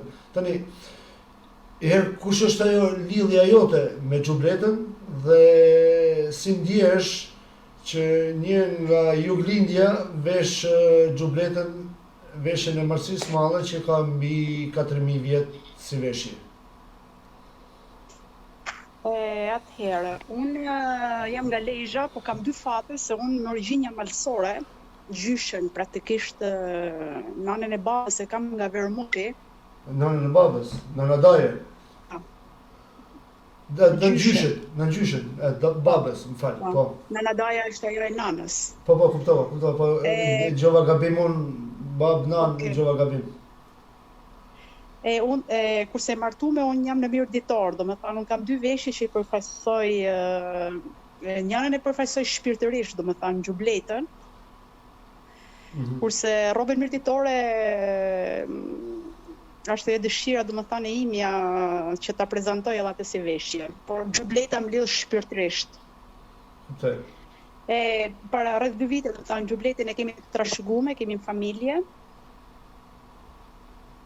Para 2 viteve kur fillum aktivitetet e para me shoqatën, do të thënë, më duket se ka qenë para 2 viteve festa 28 nëntorit. Isha në Shqipëri për një udhtim dhe i them Madianës unë po e sjell si thu, sikur edhe okay, edhe vendosem e vesh atë natë. E pat një nisje e bukur, iniciativë e bukur. Po, ishte diçka shumë e bukur, diçka e veçantë. Ishte diçka e veçantë. Ishte diçka e veçantë për gjithë pjesëmarrësit, se nuk ishte ai zakoni, domethënë me shku me veshjet kontare, kuptoj. Ndoshta në aktivitetet përkatëse i vishnin, po për 28-29 nëntori zakonisht vishin o me kuq o me zi. Kurse dashuria me shikim të parë ishte ajo e Madianës. Për sa i përket emocioneve, Madiana do të thonë flet ajo vetë emocionin që ajo ka për këtë veshje kur e vesh, duke qenë Madiana nga jugu. Jo, kishte të pjesa të emocioni i përzjedhjes tënde. Ti si ndjesh që për shembull Madiana e dashuron, e don? Nuk është xheloze. Jo, nuk kam. Ju vetë keni vesh? Po, e kam veshë. Po nuk i rriaq mirë sa unë. Deko. Okej, Madiana, pse pikërisht ti zgjolle... Unë të them 2 fjalë të gjubleta. Po, patjetër. Në 15 qershor të këtij viti, patëm nderin kemi të ftuar edhe doktoreshën Rita Shkurtaj. Ajo e cila e kam vënë e përshëndes shumë. Po. Ajo me kënaqësi, domethënë, pranoi me ardh dhe erdhi këtu në Padova, ku ne i bëm një prezantim gjitha rrobave, por një prezantim më të veçantë gjubletës. Jo për faktin se gjubleta është nga Veriu dhe unë jam nga Veriu, por edhe për faktin se gjubleta është një veshje që është pjesë e UNESCO-s. Kuptoj. Në atë moment e prezantoi Madiana, domethënë, emocionet e Madianës janë vërtet janë të bukura kur ajo zetit Madiana me shoqërorit veshë gjubletën. Nuk ishte tu e ndjej as zetit as peshën, se e ka një farë peshe gjubleta, domethënë Madiana e mbasi flutur. Wow. Një mision i imi është ai që unë kam thënë gjithmonë Madianës, unë du me nxjerr nanën prej arkët. Gjubletën dikur gjyshet tona domethënë kanë majt në ark, ajo që ka qenë rroba, rafti i rrobave të tyne. E di. E duke qenë se nanat tona, gjyshet tona, se mamin timon aktualisht e kam në Itali, domethënë ajo ka pas mundësi me dalë jashtë kufive ashtu, por më kthy një brez tjetër më mrapa në gjyshet tona nuk e kanë pas. Patjetër. Edhe ajo që është ajo domethënë imja që ta nxjerrim, t'i veshim, t'i tregojmë, t'i çojmë, t'i bajmë. Jo, shumë gjë e bukur. Shumë gjë e bukur, sepse fatisht mua në 100% se jam vetë nga Marcia Mallë dhe përshëndes edhe Ritën për punën që bën dhe që ka bërë për gjubletet, për në përgjithësi, për kulturën e Marcisë Mallë. Por Madiana, pse gjubletën Madiana? Se si keni shumë të këshira dhe ju andej atë veshjet tuaja, të bukur e keni? Jo, nuk ka të bëj, veshja e gjubletës, unë gjubletë për të pare pas të shtëpia e Lonës dhe e vesha. Po veshja e gjubletës për mua tregon atë qa unë jam. Unë nuk kam, si thonë, paraoki në Shqip. Unë ajo jam, nuk bëj dallime, nuk bëj është e kësaj, veri jug. Unë jam kjo. Dhe gjubleta tregon atë çka unë jam. Nuk ka rëndësi se nga jega vjen çfarë përfaqëson. Unë ndjej timen gjubletën, edhe pse është e Veriut, edhe pse s'kam qenë, nuk kam jetuar ndonjëherë në Veri. Ndihem mirë, më bën të ndihem mirë. Të shkosh në Veri. Po, A kërkohet një xhublet për Madianën gjithsesi, sepse Elona Ajo është e më Elonës. shikon sa herë që e vesh, nuk e di më apo shikon me dyshim. nuk e di Dëshiron ta veshë dhe apo ajo. më dëgjojnë prindrit e mi, sepse mami im e ka xhubletën që kur para 100 vjetëve, që kur është martuar nëna vet, me fjalë që kur është martuar ajo dhe mami me ka trashëguar dhe ajo e ruan si sytë e ballit, me fjalë merr pastron, e rregullon, ku diun, herë merr në Gjermani, herë në Shqipëri, me fjalë se le vetëm as sekundi. Po të dëgjoj, do thotë patjetër do t'ja veshë kësaj. Por do thosha kur e veshën Thuaj mami që do ta shikoj edhe unë si sytë e ballit, pa merak. kur e veshti Ajo që desha të kthehet të rri pak te kjo tema këtu, se e kam shumë për zemër këtë temën unë. Patjetër. Temën e veshjeve. Atëherë ne, sikur thash, ne jemi të përzime, domethënë jemi të gjitha krahinave dhe kemi veshjet e të gjitha krahinave. Zakonisht domethënë këto rroba të rrinë sa te makina Madiane, sa te garazhi im, sa te Kuptoj. Gjë bukur, shumë gjë. Edhe por nuk kemi mes nesh, domethënë, kur është që do të bëjmë një spilat ose një event me rrobat, nuk është se ka një xhelozi mes neve. Jo ti vesh atë, jo ti vesh këtë, jo po ti s'doj prekësh sa është imja, domethënë ka një bashkëpunim mes nesh, ka një dashuri, ka një moment vërtet të bukur. Veshja rrobës shqiptare, ajo që do na mi transmetu dhe të fëmijë, domethënë përveç shkollës, punës që do bëjmë Britena, është edhe ajo e ngjenjes. Se ka një ritual vërtet të vetëm, sepse për ta veshur atë rrobë domethënë duhen 2 persona. Komunikimi mes personave, duke e vesh, domethënë e ndan momentin.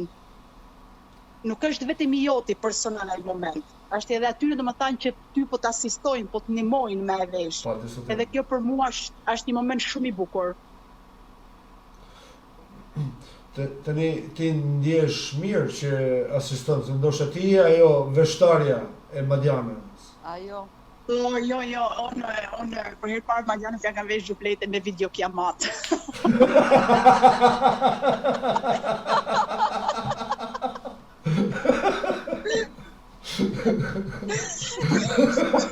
Ku vjet kjo, ku vjet ajo, ku vjet ajo, tash vejni ku të dojeni, vetëm vejni. Pas kanë bërë një 5 orë Madiana me ta vesh. Morëm edhe kritika, po ishin kritika që na bën që të mësojmë. Jo te igra mes të ne, po ja kemi marrë dorën. Na ndihmoi shumë edhe Rita, ja shumë Ritës. Përshëndes Ritën shumë, sepse vërtet ka bërë punë shumë. Madiana, kur e vesh xhubletën, si ndjesh? Përgatitësare në veri apo malsore në malsi? Shqiptare në brëndësi. Shqiptare në xhublet. Me xhublet. Po mirë, Madiana, këtë shoqet tua apo ndonjë tjetër e veshin në veshje të jugut, apo keni atje që promovoni veshjen e jugut? Unë kam veshjen e çamërisë. Po, që sa bukur. Unë jam prit Tirane. Lorin. Edhe kam vesh vazhdimisht atë kostumin e çamërisë. Me thon drejtën, sepse gjonat e tjera janë shumë të ngushta.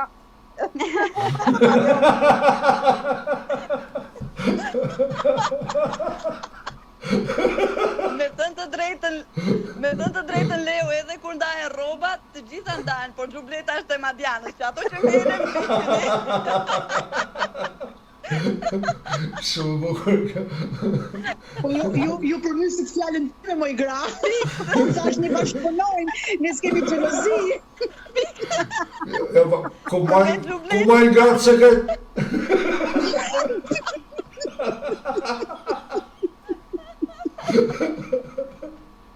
përfundohu ti Elona ta thuash bukur e bukur, po drejt me thënë Xhubleta është e Madianës. Tani me që Florinda foli për Çamërin, ne kemi edhe Fiqon që është nga Vlora, Fiqo Ronaldo janë një çift fitojnë këtu në. Rolandi vesh veshjen e Çamërisë të burrave dhe Fiqoa vesh një veshjen e Çamërisë se Fiqoa është çame nga e ama. Dhe veshjen e grave. Po, edhe kishte një shami në dorë Fiqoa me 15 qershor kur ban prezantimin, se në këtë event ishte edhe zëvendës kryetari i Bashkisë së Padovës, ku ishte edhe Rita. Ishte një shami në dorë dhe po e monte me shumë emocion, domethënë kishte emocione dhe bani prezantimin e kësaj shamie, që ishte e nanës saj dhe kur i kanë dëbuar çamët, këtë shamie ka pasur në kokë. Oh my god. Mamma mia. Kishte 90 vjet ajo shami. Do me thënë ishte me të vërtet një emocion shumë i bukur. Do me thënë e kishte si sytë e balli, si kishe pritë që ta shkojsh, më po të prisuj. Po ishte me të vërtet një adlen, do me thënë që ta... Ja, emocion shumë i bukur, por shumë trishtu, skujtim shumë i dhimbshëm, por vërtet pas e qenë diçka... Elona, sepse ti thej që je e martuar në mirëditor, po veshe mirëditore, e ke provuar, e ke veshur... Si jo, e kam edhe atë. Apo atë keni edhe një tjetër atje në Padova, Valbonën? Ne kemi edhe Valbonën, që promovon veshjen. Që promovon veshjen mirëditore. Po, kemi edhe Valbonën. Ne veshja mirëditore ka dy variante të themi. Ka atë të grus me shamin e zezën kokë edhe ka atë të nusës me stringla. Dhe në këtë rast kemi zgjedhur që Valbona është gruaja e unë jam nusja. Paska se mosha është për afërt.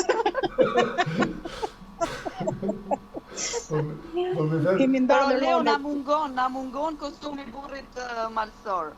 Na mungon kostumi burrit malsor, pa atë... Ju gjeni burrin se kostumin e gjemi. Ju gjeni burrin, kostumin e gjemi. Jo, e kemi burrin. Okej, kostumin jo gjeni unë, publikisht, jo gjeni unë kostumin. Okej. Është një premtim. Pa tjetër, ngelet i regjistruar. Ngelet i regjistruar, Leo. Pa diskutim. Okej. Pa diskutim. Me që keni burrin, nuk e dem zhveshur. Ne mirëpresim edhe sikur një flamur i vogël tjetë, ne mirëpresim. Dhe ju falenderojmë. Jo, po them kostum. Burri, si do lëm burrin zhveshur, kostum mërësie. Po them edhe sikur, okej, në rregull, po po them edhe sikur një flamur i vogël të jetë, ose sikur edhe një shami për me hap vallën të jetë, ne mirëpresim. Le ma kostumin. Mjafton që të jetë Madiana me Xhublet, me fjalë nga Pogradeci, vishni Gentin nga Vlora Lab me kostum të malësis, edhe rregull jemi, përfundoni emisionin, jeni rregull. Ato i gjejmë, ne vetëm na gjej kostumin, se dim ne kujt ja veshim.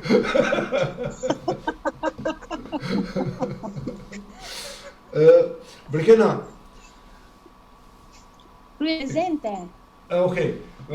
Po ju, tani, jeni në pak lidhur me këto veshjen kombëtare, cilë zonë jeni ju, apo ju pëlqejnë, si ju pëlqejnë, keni tentuar t'i vishni? Atë më pëlqejnë shumë, por nuk kam pas mundësinë ta kem një kostum të qytetit tim, të Vlorës. Kam veshur 2 herë nga gocat, se gocat kanë edhe kostume rezervë. Një kostum shumë bukur. Madiana, i çfarë zone ishte ai që vesha unë?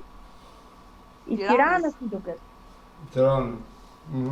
O zot, ishte shumë ndjesi e bukur, vetëm se patëm një problem të vogël, u bë goca xheloze dhe më deshta hiqja mbas 10 minutash.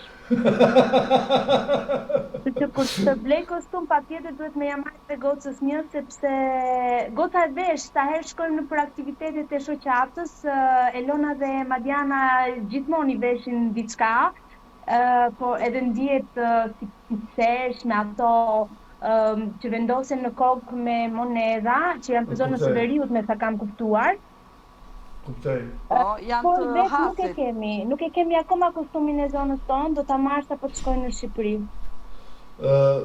Qa mos e keni vajzën, sepse po m'vjen mirë që vajza e pas ka me shumë dëshirë të veshën shqiptare, pra u ndjeka dhe mendoka shqip, sikur ju e ceket disa herë që duhet që fëmijët të mendojnë dhe të ndjejnë shqip. Kjo është shumë e bukur. Patjetër.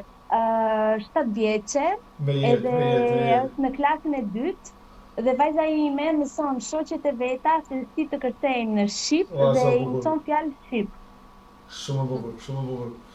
Shoqet e veta italiane dhe i pëlqejnë shumë festat, zonjat, vajzat tek shoqata, ku ne bëjmë pjesë dhe në 21 shtator ne ishim në Arcela për një aktivitet të organizuar nga shoqata dhe vajza ime, ëndra e vajzës time ishte që një ndër ditëlindjet e veta ta bënte vetëm me shqiptar.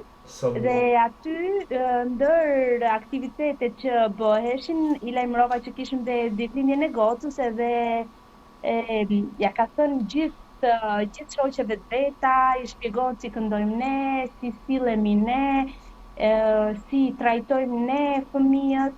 Dhe në fakt, shoqet e vajzës time din disa fjalë shqip edhe po mësojnë edhe vallën shqiptare. Shumë e bukur, shumë e bukur edhe vërtet faleminderit nga ti, po çdo shqiptari që përpiqet të maksimum të përcjell kulturën, të përcjell traditën tonë tek fëmijët, sepse ne ne e dim, e kuptojmë, jemi rritur me atë, por rëndësishme është që ta përcjellim dhe ta ruajmë tek fëmijët. Por shumë e vërtet. Do doja të ngacmoja pak edhe Madianën përsëri, ose Elonën. Folën për veshjen, xhubletën, veshje mirditore, folën për gjitha këto. Po vetat muzikore të veriut, kini të veriut apo të jugut çelësi ka me fjalë tek shoqata? Jo, kërkohen edhe ato.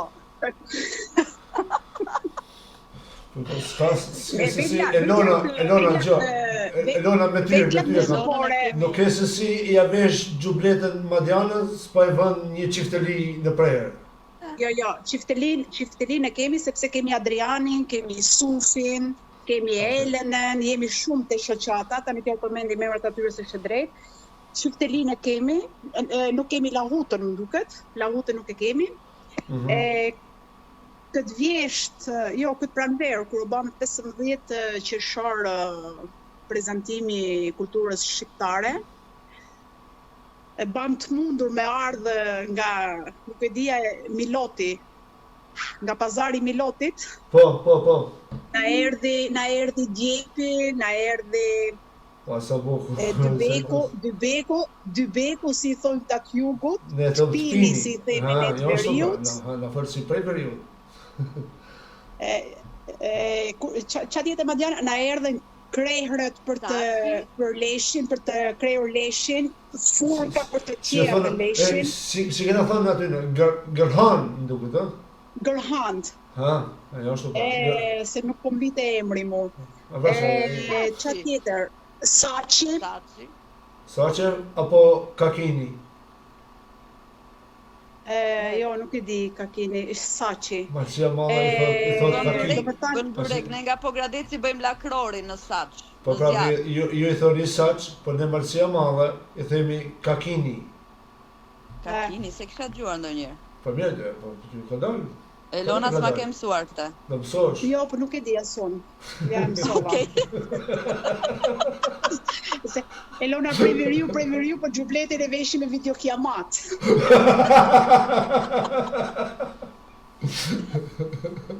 Lena e prena qua. Ja, merja Lene se jepja prenës. Shumë e bukur. Këtë ja kam mësu Madianës, merja Lene se jepja prenës. Kurse Madiana e ka hasa e kasa. Fix. Okej. Këto rindit do me thanë, se dhe këto për me mënyra se si do me thanë grabi kur e kanë punu. Jo, do dosha, nuk e di, nuk kam qenë në Padova, por me qëse ti je ajo iniciatorja t'ja veshësh Madianës xhubletën, merre një ditë kur vi pranvera, apo kur ti ditë e bukur, nxjerrën mal diku atje, Ngarkoje me dru si dikur gratë tona me xhublet. Na mungo kalli, se do zbrisim me kalli. Jo, në shpinë, veni në shpinë, me kolon. Okej, po. Ma që pas ke edhe të pini, vene herë që me tunë edhe të pini, me xhublet. E kemi, edhe dybekun e kemi. Po, mos e thuj dybek, se e kuptëm kjo, nuk dëgjon pasaj.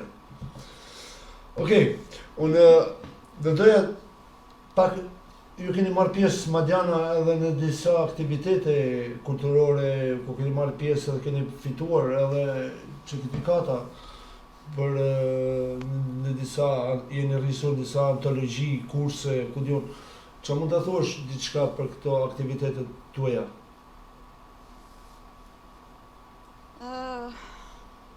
Po unë zbulova, nuk e dija, por e zbulova.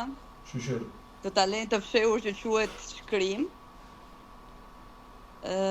Kam shkruar për herë të parë në 2022-shin. Janë shkrime të thjeshta, nuk janë shkrim letërsi e mbaruar. Por fakti që fillova të shkruaj e nxitur nga një profesoresh universitare këtu në Padova, duke më thënë gjithmonë shkruaj se ke shumë gjëra për të thënë, thash unë po mund të them edhe me gojë, pse duhet të shkruaj? E jo, tha, sepse nëse shkruan janë këto konkurset ku mund të marrësh pjesë, është diçka interesante. Kam shkruar për herë të parë dhe pastaj më bë si terapi, fillova të shkruaj. Edhe duke marrë pjesë në këto konkurse, jam përzgjedhur dhe jam votuar në 3 rajone të ndryshme të Italisë, në Toskana, në Veneto edhe në Torino. Kjo kam bërë pjesë bashkë me disa fitues të tjerë, pjesë e këtij libri, jo vetëm libri imi. Shumë interesante është ky konkurs i fundit, sepse morëm pjesë si shoqat atje, sepse ishim formuar tashmë, morëm pjesë si në konkursin e fotografisë, ishin 2 konkurse dhe në këtë të letërsisë. Në konkursin e letërsisë u përzgjedh ky shkrimi im dhe tani në 8 nëntor kam shkuar, kam marrë pjesë, kam marrë librin. Dhe konkursi i dytë kemi çuar një fotografi të ne vajzave, 4 vajzave shqiptare të shoqatës, Elena, Valbona, Elona dhe unë. Një fotografi me kostumet tona popullore. Edhe sepse tema e këtij konkursi ishte është gjinor, është një konkurs gjinor. Lidhjet e vajzave ose të femrave që nuk janë më të huaja, domethënë lidhje midis vendit origjinës dhe Italisë. Edhe kush më mirë se kostumet tona në fsheshin e dytë më të madh të Europës në Padova mund ta u përzgjoh dhe fotografia jon ka hyrë në muzeun e këtij konkursi. U përzgjoh? Ose sa bukur. Po. U përzgjoh si fitues, bashkë me si kanë qenë pritshmëritë apo si e kanë pritur kritika italiane, qoftë letërsinë, qoftë fotografinë, pra keni patur si thosh kush ka qenë ajo reagimi i tyre? Jo, reagimi i tyre është pozitiv, se sado që në Itali dhe Shqipëri jemi afër. Italianë në Shqipëri ne njohin për turizëm, apo tash është që jemi bërë të famshëm për turizmin, po nuk është se në brendësi janë në brendësi të sakrificave që bëjmë, sepse në shkrimet, për shembull, në shkrimet që shkruaj nuk është se unë shkruaj për diçka jo reale, sepse ndoshta nuk jam edhe po shkruaj për atë çka kam jetuar ose për çfarë edhe shkruaj sakrificat që ka bërë një femër si shumica e vajzave shqiptare që kanë ardhur në emigrim. Edhe janë domethënë të interesuar dhe disa herë dhe janë nuk e besojnë se duke qenë edhe afër, sepse shumica e shqiptarëve vinë, nuk është se vinë përmjet detit apo më, si në vitet 90 domethënë. Dhe është tepër që ne italianët na kanë njoftë edhe si popull me problematika të shumta, duke patur parasysh mënyrën se si kemi ikë në Itali, mënyrën edhe shumë sjellje ndoshta ajo shumë pozitive që kemi bërë atje. Po këto janë vjet, domethënë sigurisht Italia e kuptoi që mbaroi të bëhet një shtet emigrues kur pa shqiptarët që po fillonin të vinin të emigronin, u bë një shtet në të cilin po emigrohej, po vinin emigrantë re aty, e kuptoi që duhet që të bënin edhe llogaritme këtë lloj emigracioni. Patjetër. Edhe pse legjislacioni, sepse kjo është edhe fusha ime, ka ngelur akoma shumë me shumë brapa, akoma testi unik mbi emigracionin është akoma i 1998-ës.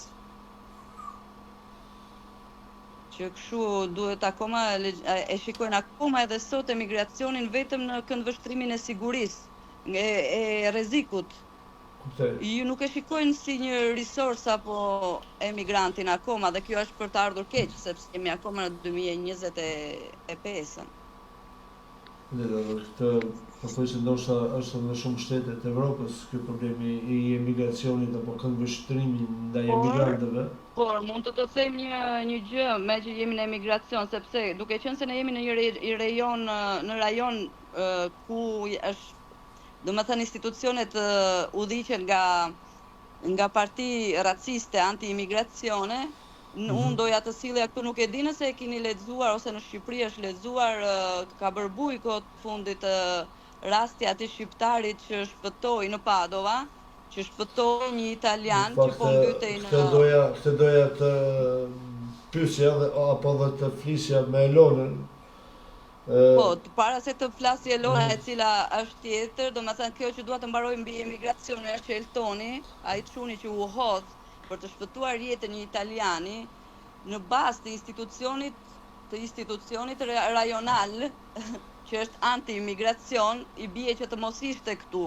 Dhe nëse Eltoni, një imigrat nga Shqipëria, nuk do të ishte këtu, nuk do të ishte ndodhur në atë moment, jeta atë italiani nuk do të ishte më, domethënë që kështu neve vetë nuk jemi vetëm shoqat, sepse edhe qeshëm e bëm shakara shoqat e këngëtarësh, artistësh, konsulentë, juridikë, sindakalistë, po kemi brenda shoqatës tonë edhe heronj.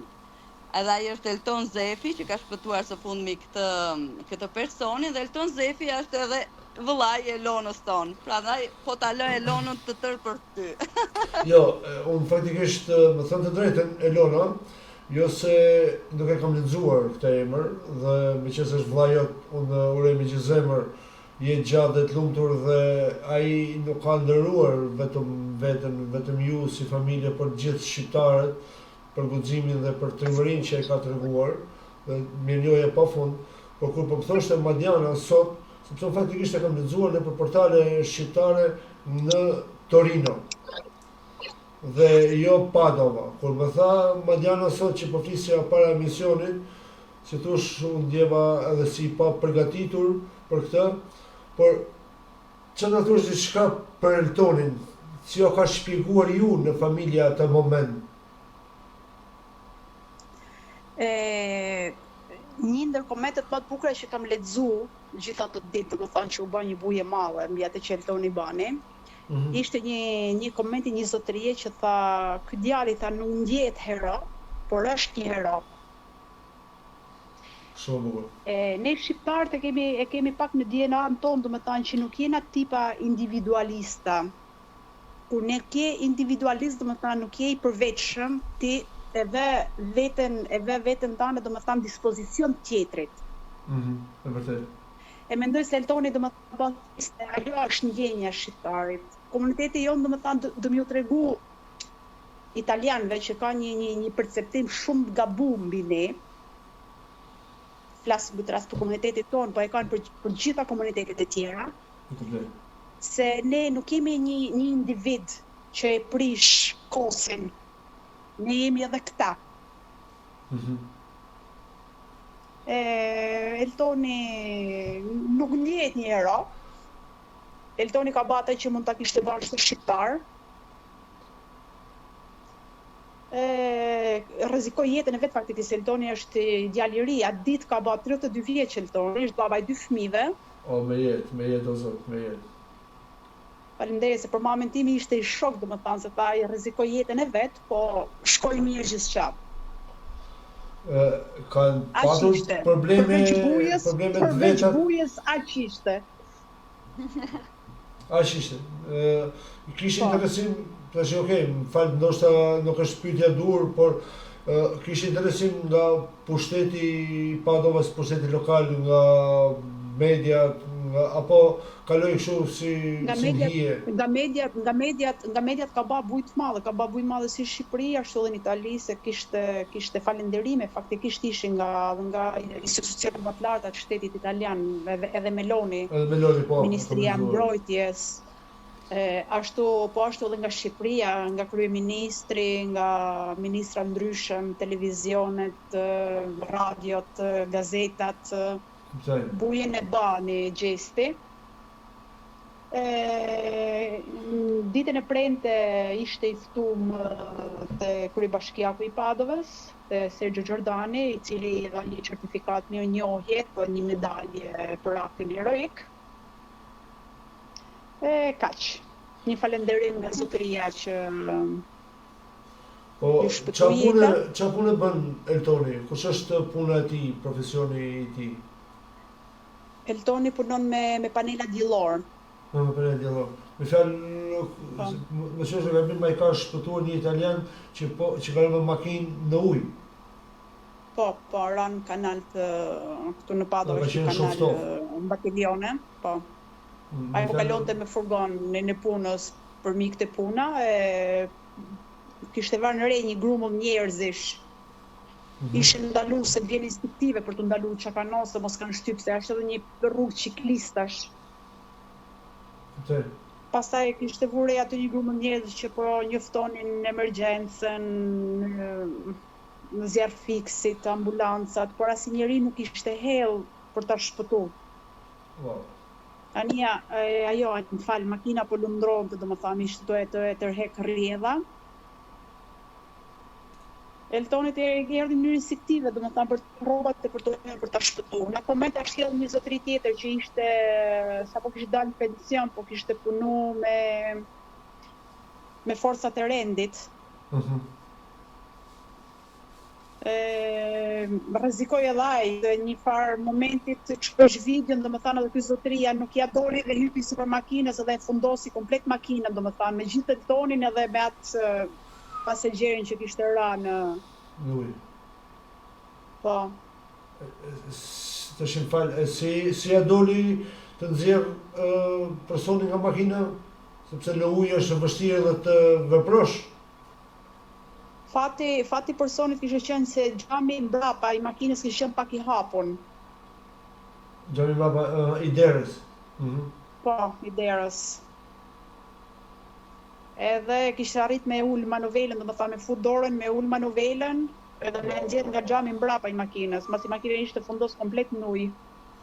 Imagjino çfarë force, çfarë guximi. Aty Eltoni nuk makinë kishte qenë një zotëri që ishte 83 vjeç. Por në atë momenti nuk mendon se mund të jetë një gru, mund të jetë një fëmijë, mund të jetë një Patjetër. Aq. Zoti e ruaj. Leo doli edhe që ishte edhe ish pronari, ka punuar dikur edhe tek ky personi, pasaj më vonë, se nuk e njohiti direkt Eltoni, por kishte punuar tek shtëpia e tij më përpara. Edhe akoma më shumë kjo. Po sa interesante, më fal pasaj qenë dikur pronari i Eltonit, ky që po mbytej. Eltonit. Po. Po sa interesante. Shumë interesante. Zoti e ruaj Elona, ta keni me jetë gjatë, Zot. Për ju, për familjen e tij, për fëmijët e tij, por edhe për gjithë ne shqiptarë, sepse vërtet ka qenë një rast heroik dhe tani që po e shpjegoni ju, unë jam ulur këtu në karrige, pranë kaloriferit, edhe nuk po imagjinoja dot se si ai ka mundur të fut dorën, të hap derën, nxjerr personin nga mbrapa, pra duke patur parasysh që është në presion të ujtit dhe të frymarrjes, të ftoftit. Por Zoti e ruaj. Atë ditë për jashtë ishte 4 gradë. My God. Domethënë më bllokun komplet. Eltoni është një trup mall, është gati 2 metra. Mashallah. Edhe kjo e ka favorizuar domethënë në aktin që ka bë. Zoti ja bekoft jetën dhe ju arrujti malli Zot. Tani ne kemi ardhur si përfund të emisionit. Dhe do të filloj nga Florinda. Zonja Florinda, unë të jam mirënjohës që ishe prezent sot dhe me mua në panel dhe me audiencën tonë, dhe nëse ke diçka që unë nuk arrita të të pyes apo ke dëshirë diçka të thuash përveç atyre që ne thamë, do doja që ta thonit, sepse ne dal nga dal përshkojmë drejt fundit. Unë ju falenderoj me gjithë zemër për gjithë ka boni dhe ju me anë të radios, misioni ju jo shumë fisnik, dhe ju falenderoj edhe ne me tim personal. Shumë falenderoj. Unë marë një u të gjopshim. Mirënjohës pa fund, falenderoj.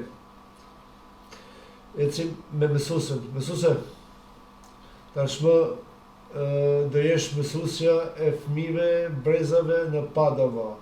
Kënaqëri për çdo shqiptar që i beson fëmijën, një mësuese në diasporë për të mësuar fëmijën. Si ndjeni dhe diçka që keni dëshirë të shtoni më tepër? Shumë faleminderit, është privilegj dhe shumë kënaqësi e theksoj për mua me siguri që çdo antar të shoqatit për këtë arritje. Duhet të falenderoj shoqatin për këtë iniciativë kaq të bukur dhe të rëndësishme që ka bërë, sidomos në prag festash, gjë e cila jep akoma më shumë kuptim hapjes së kësaj shkolle. Pa diskutim. Dua të falenderoj pafundësisht të gjithë prindrit për interesimin që kanë pasur, emocionet që na kanë falur ditën e parë, duke premtuar që ato emocione do a kthejnë vjetësisht me rezultatet dhe internimin ton. Falenderoj ju dhe i bashkëngjitem absolutisht falënderimeve të prindërve për punën tuaj kaq të bukur dhe fisnike dhe për misionin tuaj kaq të bukur. Shumë falenderoj. Shpresoj që do më vish edhe herë tjera në emision të më prezantosh punën tuaj, fëmijë, aktivitete tjera. Patjetër do jetë shumë kënaqësi. Dhe falenderoj të gjithë shqiptarët që na kanë dëgjuar sot, të gjithë shqiptarët e diasporës, me të cilët me siguri na kuptojnë për mallin që ne kemi për vendin tonë dhe për çfarë do lloj iniciative që ne marrim në lidhje me Shqipërinë, për emocionet që na falin edhe gjërat sado të vogla që ne bëjmë, sepse na sillin një softë Shqipërie aty ku ne jetojmë. Patjetër dhe sidomos ne në diasporë kuptojmë shumë më shumë njëri tjetrin, sepse i dim shumë mirë sakrificat, vojtjet, i dim se duhet të jesh më shumë vullnetar në këto nisma se sa të jesh me pagë apo të kesh si thosh një përfitim ekonomik, për këtë mirënjohje pafund. Patjetër. Edhe unë mbylli kaq, shpresoj që herën tjetër të flasim për gjëra më konkrete, në lidhje me arritjet dhe diçka që ne do bëjmë në atë kohë, por jo vetëm edhe me shoqatën sigurisht. Unë ju garantoj si ju, si çdo dëgjues që Window Radio është totalisht vetëm për ju, është totalisht pa asnjë lloj censure, por me çdo liri mendimi dhe sa herë që të keni diçka për të thënë apo për të prezantuar për diasporën, kjo radio do jetë gjithmonë e hapur dhe në dispozicion. Faleminderit shumë. Edhe për ne të jetë kënaqësi sa herë të jemi të ftuar pjesëmarrja dhe një program i tillë sigurisht i mbush plot zemrat e çdo shqiptari që dëgjon në këtë momente. Faleminderit. Natën e mirë, faleminderit. Elona. Natën e mirë.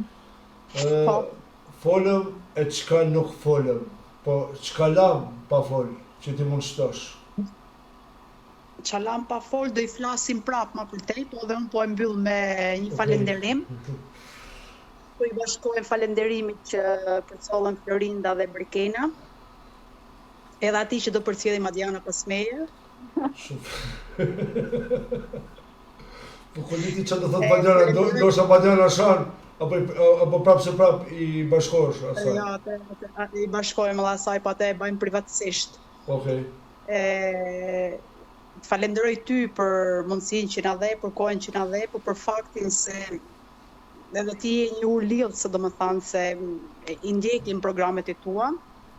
Kjo është gjë e bukur, domethënë mes nesh. Ju në Gjermani, ata në Zvicër, ata tjerë në Angli, ne në Itali. Është bukur domethënë që dim se gjithë mundohemi, sikur tha Brikena, domethënë ta kemi një copë Shqipëri aty ku jetojmë, aty ku rrim.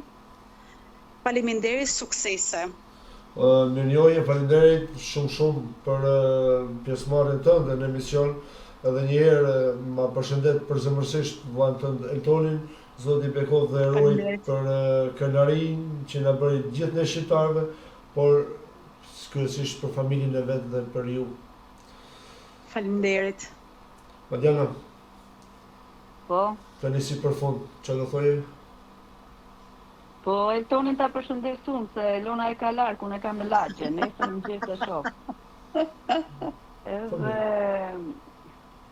e falenderoj edhe unë Eltonin. Kjo është e vërtetë se nga herë I shkruaj Madjanës se them, a dëgjoj ku është Eltoni?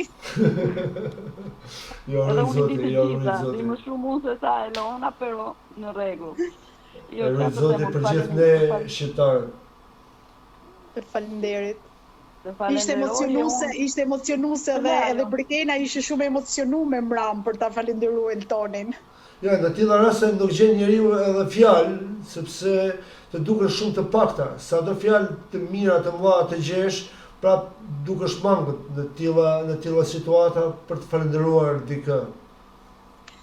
Por dua të shtoj dhe diçka të fundit. Motra e vet, përveç mënyra se si flet, tregon që është shumë krenare për vllajën e vet. Kur unë e pyeta si është vllai dhe sa gjest I bukur dhe sa na ka bërë të gjithëve krenar, sigurisht, edhe në ambientet ku jemi, na kanë komentuar, ishte një shqiptar, çfarë guximi të tjerë të rrinin edhe vetëm filmonin, normalisht ta dëgjosh për këdo, për më tepër që unë e dija që ishte dhe vllai Elonës, të bën të ndihesh shumë krenar. Dhe Elona, mënyra patjetër që është krenare, por thoshte që është një gest shumë I bukur që mund ta bënte dhe e tha edhe në radio që mund ta bënte kushdo.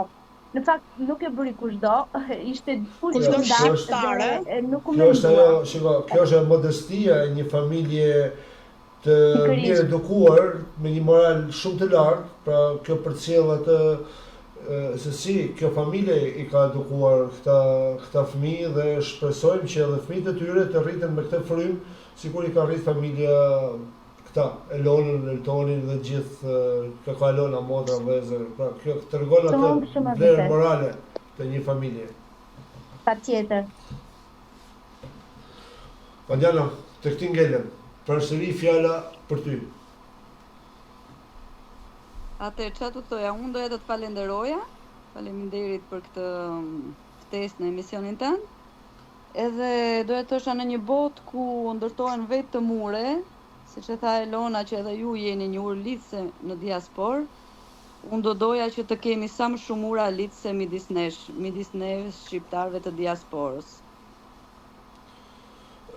Unë jam mirënjohës që më keni nderuar sonte të katërta në emision, duke patur parasysh që është e diel, fundjavë dhe ju duhet jeni pranë familjeve tuaja, të pushoni, të bëni gati për nesër për punë, por mirënjohje pafund dhe shpresoj që duke kam mërzitur, keni kaluar mirë dhe ju them që në çdo gjë që keni dëshirë të prezantoni apo të promovoni, Window Radio është hapur. Faleminderit, ishin 2 orë shumë të lehta. Faleminderit. Natën e mirë. Natën e mirë. Natën e mirë, faleminderit. Atëherë, të nderuar miq, ky ishte emisioni për sonte në Window Radio me 4 zonja të nderuara përfaqësuese të shoqatës emigrantët pa kufi në Padova në Itali. Pra kisha zëvendës presidenten e shoqatës zonjën Madiana Nureddini, kisha aktivistën e kësaj shoqate zonjën Elona Zefi, mësuesen e shkollës shqipe në Padova, pra siç ju e ndoqët, për herë të parë në Padova dje është inauguruar shkolla shqipe dhe ata kanë përzgjedh edhe mësuesen që do jap gjuhë shqip, pra që do mësojë shqip fëmijët emigrant të shqiptarëve në Padova, zonjën Brikena Ylli. Kisha dhe aktivistën dhe infermierën në spitalin e Padovas, zonjën Florinda Kacagjeli, të cilët të katërta më ndëruan dhe u përpoqën që të kuptojmë diçka më tepër për aktivitetet e shoqatës në Padova, për migrantët atje, për shkollën, për gjitha, dhe besoj dhe shpresoj që ka qenë një mision i këndshëm edhe për ju, sepse unë në të vërtet e shijova. Atëherë, unë du të falenderoj përzemërsisht Radio Minatorin, vëllezërit Dobra, por kryesisht Ilir Dobrën, i cili sonde më ka dhënë mundësinë që Window Radio dhe emisioni Horizont të jetë edhe në valët e Radio Minatorit, ku ne kemi bërë një bashkëpunim, pra një marrëveshje me Radio Minatorin, e cila është me qendër në Suedi, ku do jemi në emisionet e njëri tjetrit së bashku. Pra Radio Minatori do jetë në Window Radio dhe Window Radio do jetë edhe në valët e Radio Minatorit. Kështu që të gjithë ju që ndiqni Window Radio mund të bëni follow apo të pëlqeni edhe Radio Minatorin, sepse ne tashmë do jemi si një radio. Pra emisionin e sotëm ju mund të ndiqni nesër ritransmetim në radio, pra jo në Facebook, por në radio, në Window Radio, në orën 13. Po ashtu, nesër emisioni do jetë i regjistruar në YouTube, në faqen zyrtare të radios, Horizont Window Radio DE. Mos harroni që për gjithë ju që keni kohë dhe keni dëshirë të dëgjoni muzikë, Window Radio është 24 orë non-stop në disa platformat më të mëdha ndërkombëtare, pra jemi në TuneIn, jemi në Radio Box, jemi në platformën e radiove shqiptare Radio Shqip, po ashtu ju mund të klikoni edhe në website-in zyrtar windowradio.de. Ju falenderoj përzemërsisht dhe u përqafoj me zemër të gjithëve ju që më kushtuat kohë, më dhuruat kohë nga koha juaj të jeni në bisedë, në audiencë me ne, dhe uroj një javë që po vjen sa më të këndshme dhe sa më të mbarë për ju dhe familjet tuaja, dhe ju lë takimin në emisionin e radhës, të cilin do e njoftojmë nesër. Natën e mirë, kalofshi mirë.